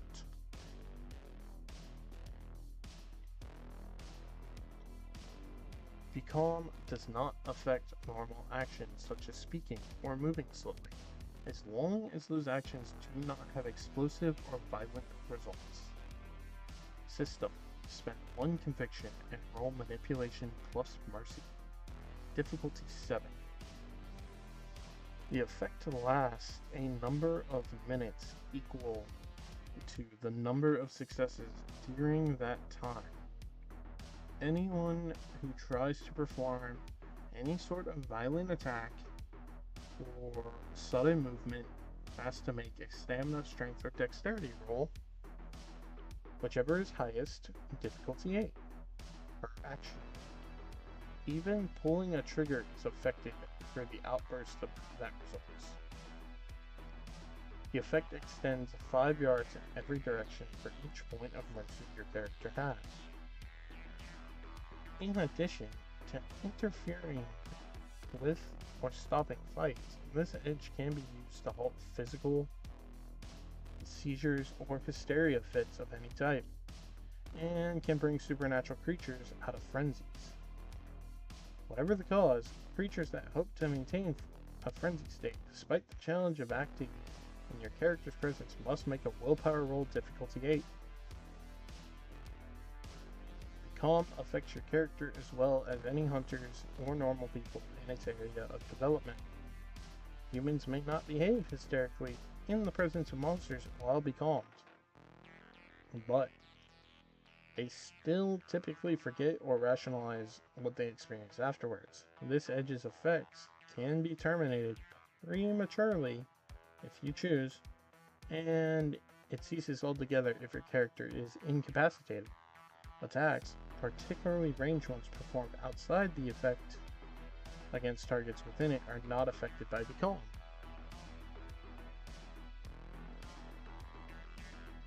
Alright, the fifth ability. Suspend. Many hunters believe in other worlds, including heaven, hell, or purgatory, perhaps even other dimensions or alien planes. A hunter who proceeds this far along the path of redemption begins to understand that other realms might exist, and suspects that supernatural creatures are tied to them, and can travel to and from such places. Certainly, creatures have been known to disappear without a trace. Even to a hunter's sight, this edge denies a monster those escape routes, and forces it to face the error of its ways in the here and now. It also protects the world from unspecified prying eyes.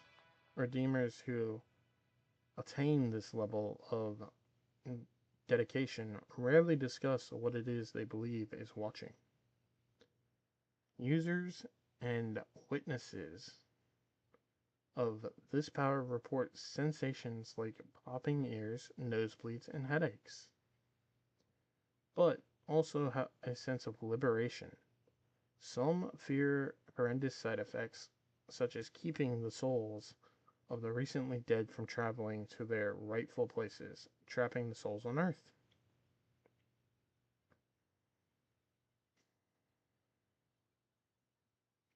System. Spend 2 conviction points and roll Charisma plus Mercy, difficulty 8.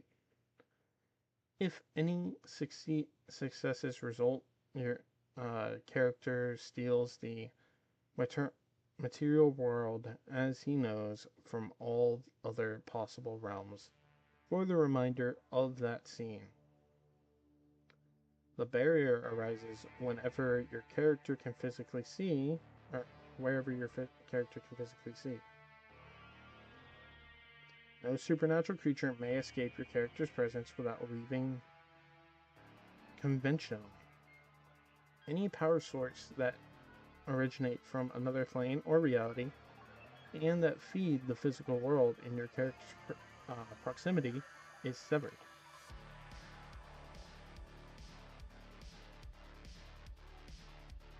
Likewise, any supernatural creatures that can enter the physical world are suddenly barred from it in your character's vicinity. They must enter the area beyond his influence. Otherworldly powers on other planes cannot even perceive the physical realm where your character stands.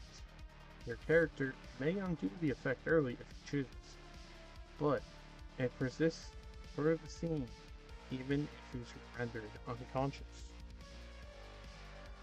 Okay, that's a pretty cool ability. Might take off a supernatural that you're fighting if you cut off its magical escape route, but on the same effect, you can stop it from calling in reinforcements from another realm.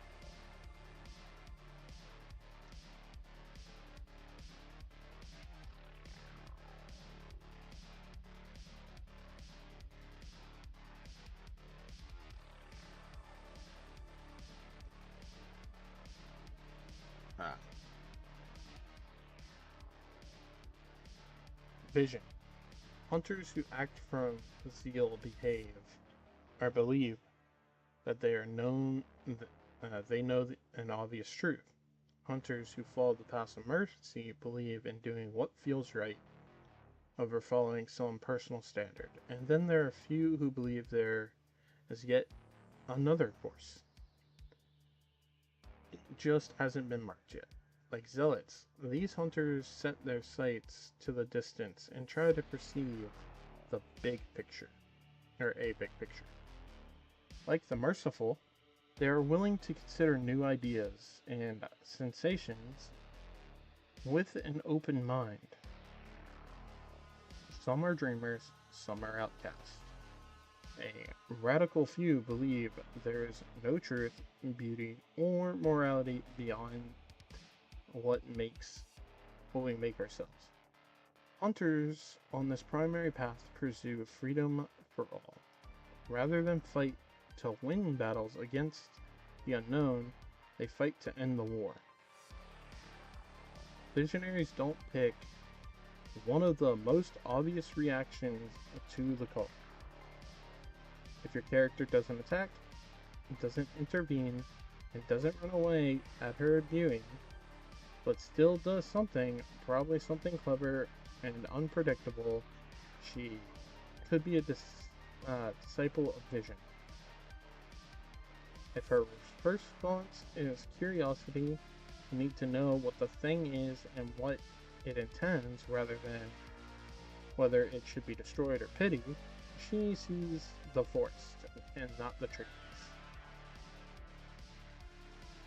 She supports no accepted truth that she hasn't tested herself. Yes, the punishment should fit the crime, but who should be punished? The criminal or the society that creates him? Of course gravity works, but does my soul rise or fall when I die? Life is about the search for answers, which lie everywhere. Everywhere. Okay, that was quiet. But lies everywhere.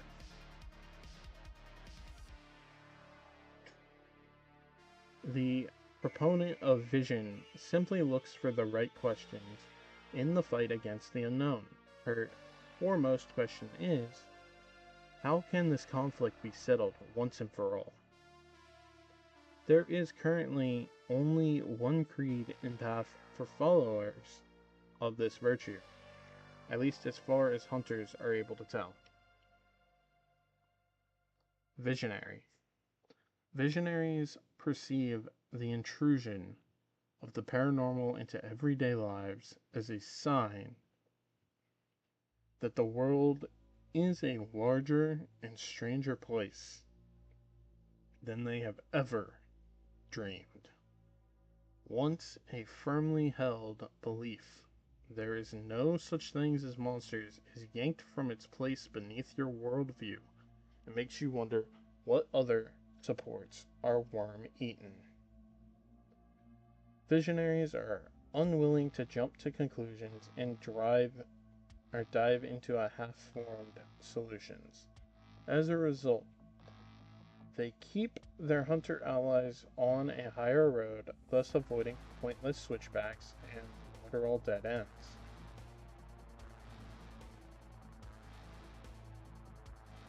While zealots ask, what can destroy them? And the merciful wonder, how can we help? Visionaries take a step back and simply ask, what are they? This introspection has earned these hunters several nicknames. Those who respect visionaries call them pathfinders and wayfarers. Those who have little use for them apply names like navel gazers or simply fools. The first edge along the path, or this path, is foresee. While most hunters would simply be glad to have this power, visionaries are compelled to debate its nature. One group suspects that it's a form of telepathy. If such a thing exists, that allows them to anticipate probabilities and actions of others. Some think Foresee allows hunters a brief glimpse into the future, a look that allows them to choose the best course of action. Either way, your character has a monetary flash of how his choices might affect the situation, and you may choose the best option available for him. System roll intelligence plus vision, difficulty 7. For each success achieved, you may make one extra roll for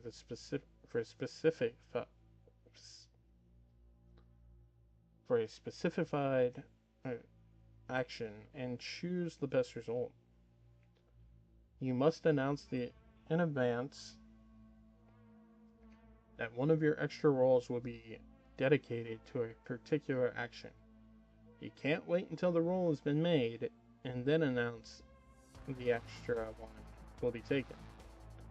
Only one extra roll is allowed per action. You might make 2 rolls to fire a gun, or lift a rock, or steer a car. An attack is considered a single action. Extra roll is made for the attack itself. The better attack rolls determines how many damage dice are rolled. The storyteller literally narrates the vision had by your character based on each of the die rolls you make, then lets you choose which occurs. One roll might indicate a missed attack where the other scores a hit. One roll might indicate a marginal success, whereas the other indicates a resounding one. Remember that visions are simply glimpses of short-term possibilities. The course you choose as a result may not have more desirable results in the long term. Your character might envision what wire to cut to deactivate a bomb, but the building saved might still be possessed by a vicious poltergeist.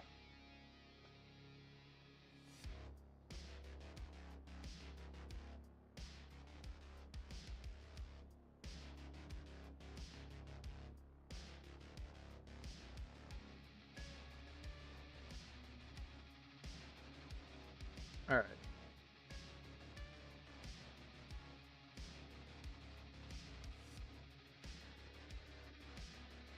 So basically, Foresee allows a visionary hunter to determine on making a secondary roll before they make the roll. Is really what it is.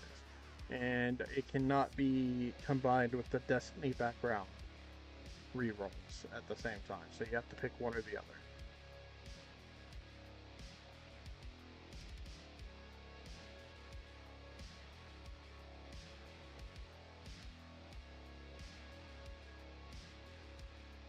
Foresee only affects your character, and it does not take an action to activate. Conviction points invested into Foresee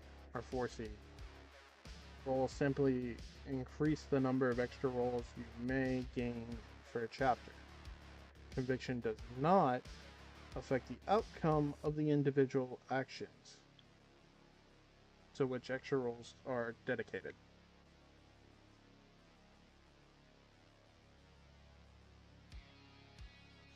The second edge in Visionary, Pinpoint.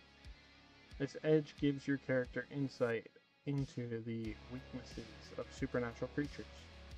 Sometimes the information comes from the form of a vision, usually of a place or an object of importance. Other times it's a simple intuition. Your character just knows that the creature can't use its powers freely under certain circumstances. For example, Pinpoint is often used after the creature has been detected through second sight and recognized through edges such as discern, illuminate, or witness is a part of a plan of attack. The truly informed hunter is the most likely to survive. Thoroughly experienced hunters can also use this edge to identify some monsters through their weaknesses. It feeds on pain to survive. Mostly zombies do that. Mostly. The system for pinpoint is rolling perception plus vision, difficulty 6. If you get a success, your character learns the weakness about the creature she observes. Impalement, sunlight, garlic, cold, iron, running water, silver, fire, and anything else the storyteller deems appropriate.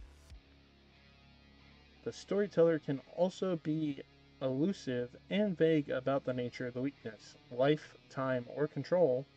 Just because your character asks a question doesn't mean she understands the answer. Some creatures are tied to particular locations or objects. If you get 3 or more successes on the roll, your character not only knows that the creature has a lair or is attached to a specific item, she gets a vague sense of where that object or place is.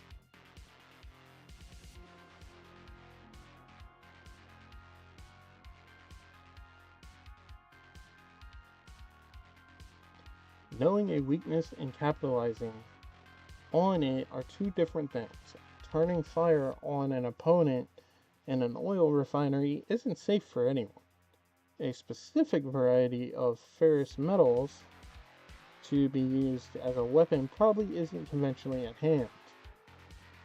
Once your character has determined the specific weakness of a being, pinpoint does not repeat that failing. It's up to you to remember the flaw. Subsequent use of pinpoint against the same kind of creature turns up a new weakness, whether concrete or obscure. Of course, there's no telling if the new failing classifies an unidentified creature as anything your character has faced before. Pinpoint has no effect on mortals. It can be used only once per scene. Whatever force, presumably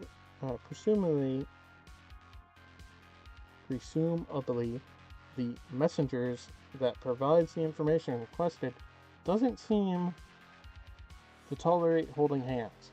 Subsequent uses in the same scene simply draw blanks.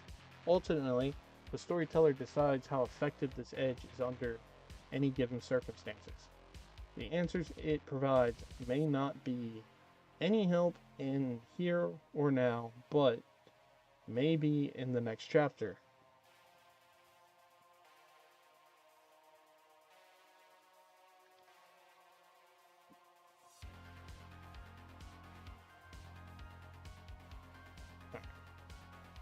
Delve, also known as the past viewing. This power lets the user see into the past of a specific area, whereas other edges, particularly Pierce, also allow vision of the past. Delve is both more specific and more versatile. Delve is the keycard to a place. Your character can see the past of our current location only. However, there is no limit on how far back she can see. Visions can be commanded according to time.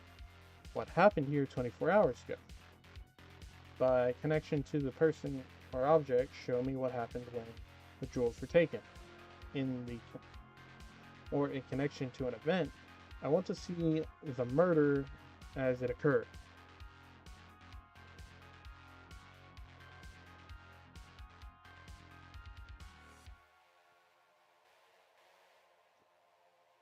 With supreme effort, your character can even hear what transpired. System, roll perception plus vision, difficulty 6. For each success, your character gets 5 minutes of viewing at the location. If the event took place more than a year ago, the difficulty increases by 2. It increases to 10 for any event that occurred more than 5 years ago. Yet, one of the truly potent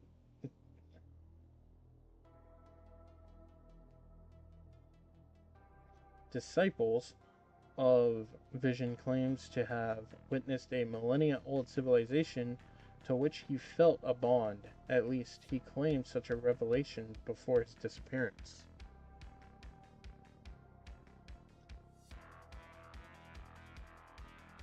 To hear as well as see, you must either spend 2 conviction or raise the difficulty by 2. Only people with a visionary as their primary path can use Delve to hear the past. The storyteller ultimately decides how clear an image is. Traumatic events, chaos, or intense anger experienced at the time and place witness may distort events. Storyteller may even want to make Delve rules secretly for players to keep them guessing about the veracity of their insights. Delve can be used only once per scene.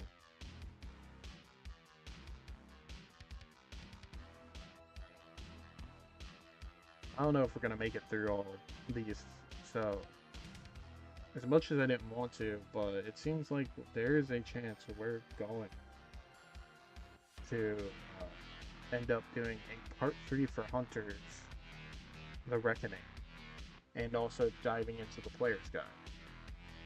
Because my throat is getting torn up again. But we have been making it farther, and we're pretty much almost done with character creation other than merits and flaws. But again, I still want to go through stories. I still want to talk about more about what's in the Hunter's Player's Guide. And I still got to go through the rest of all the edges. So we're going to keep reading through the edges as it gets closer to 5 hours of this video. That will determine how I feel, and depending on where we are, I might just end the stream. Because, again, if I stop being able to talk, I can no longer read out for the video. Alright.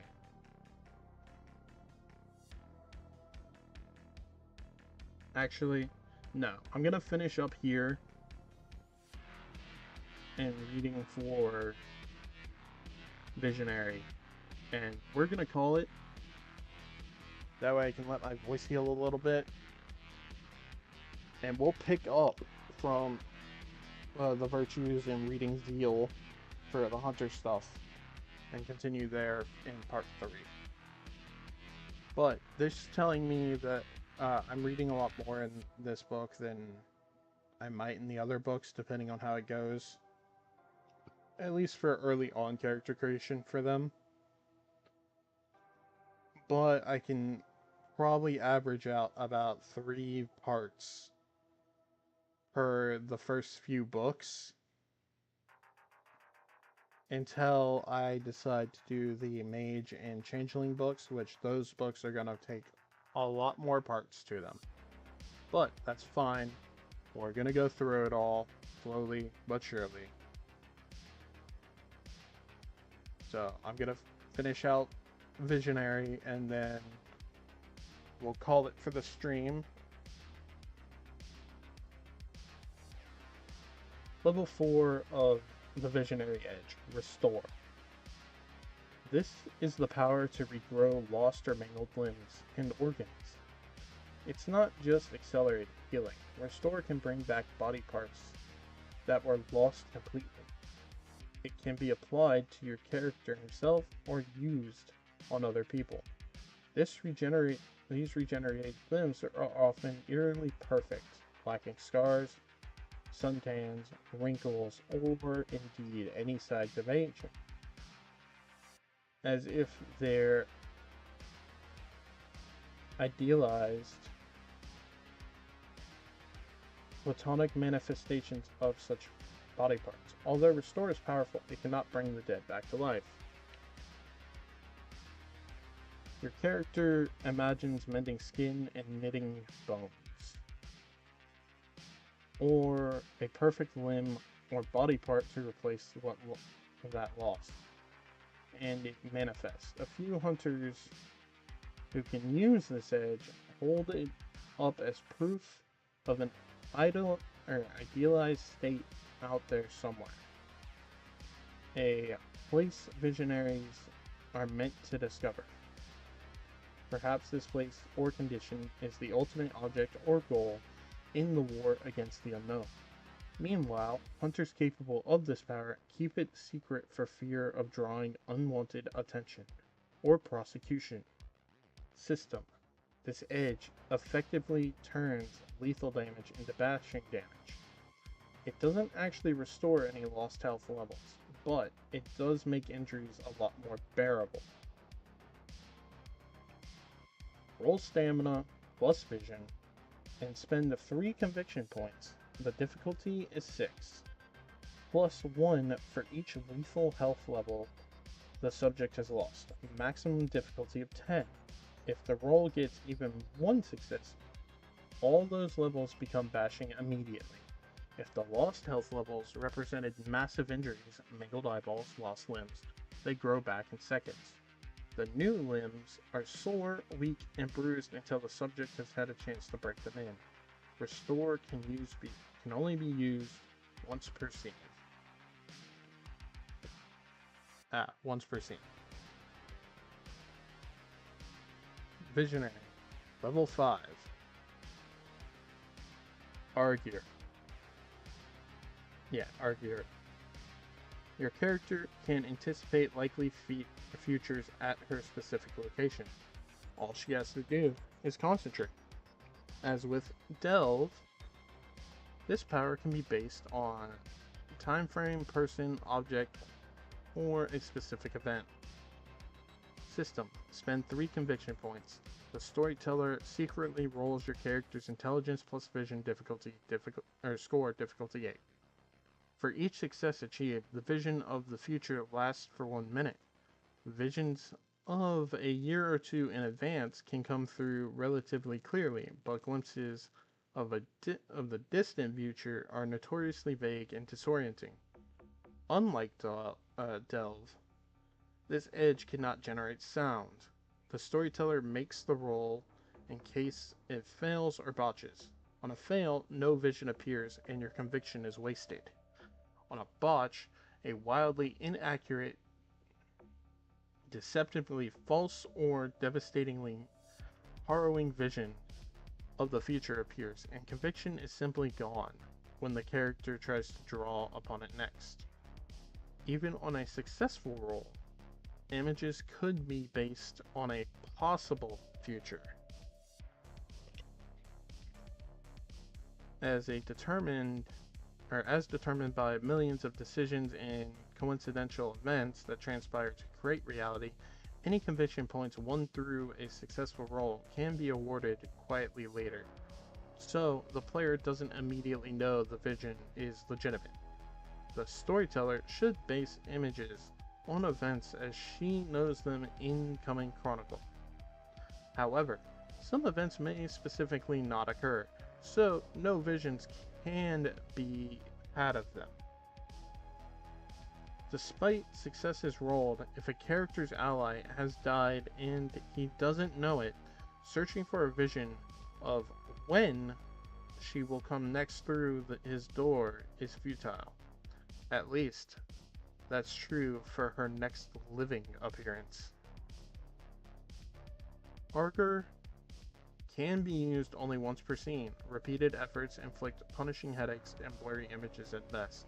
Rumor holds that the few hunters supposedly capable of this power are preoccupied with the future and barely manage to exist in the present. Alright. So, yeah, we're gonna call it here, just because it's starting to tear up my throat, and I still gotta do possible other conversations today.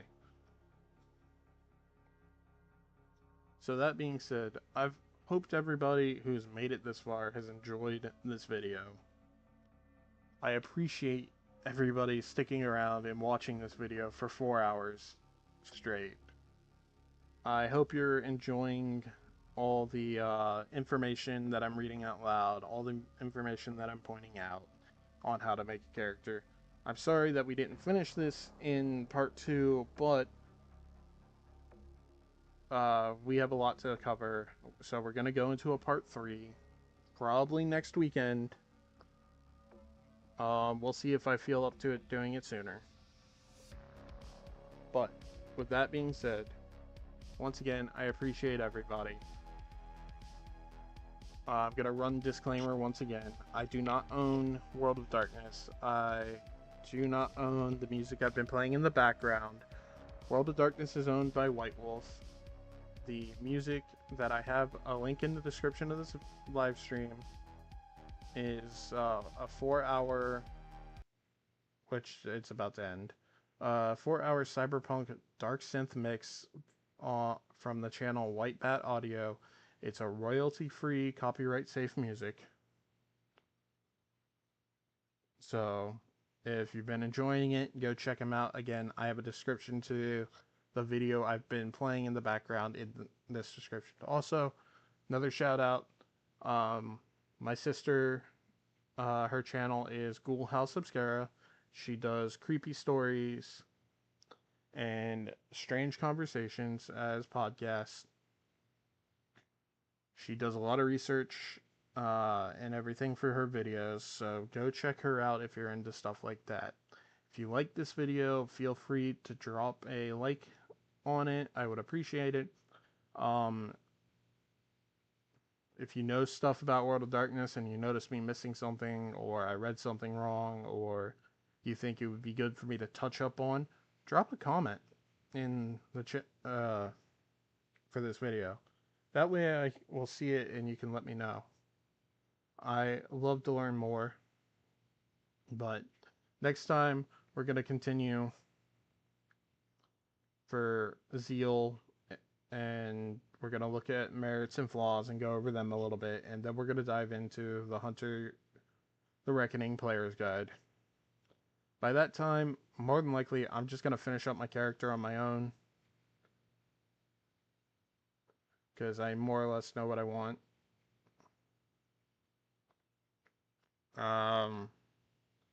Yeah, so I appreciate everything. If you watch this video live, thank you so much for sticking it out with me. If you're watching this in the future, thank you so much for taking time to watch this video, or just put it on the background and listen to it. It helps me out. But with that being said, I hope everybody has a wonderful morning, evening, and afternoon. And I will be catching everybody real soon, whether it's for part 3 of World of Darkness, Hunter the Reckoning, or it's on one of my video game videos where I'm just running through, enjoying storylines, and softly chatting every once in a while. But with that being said, I will catch everybody later.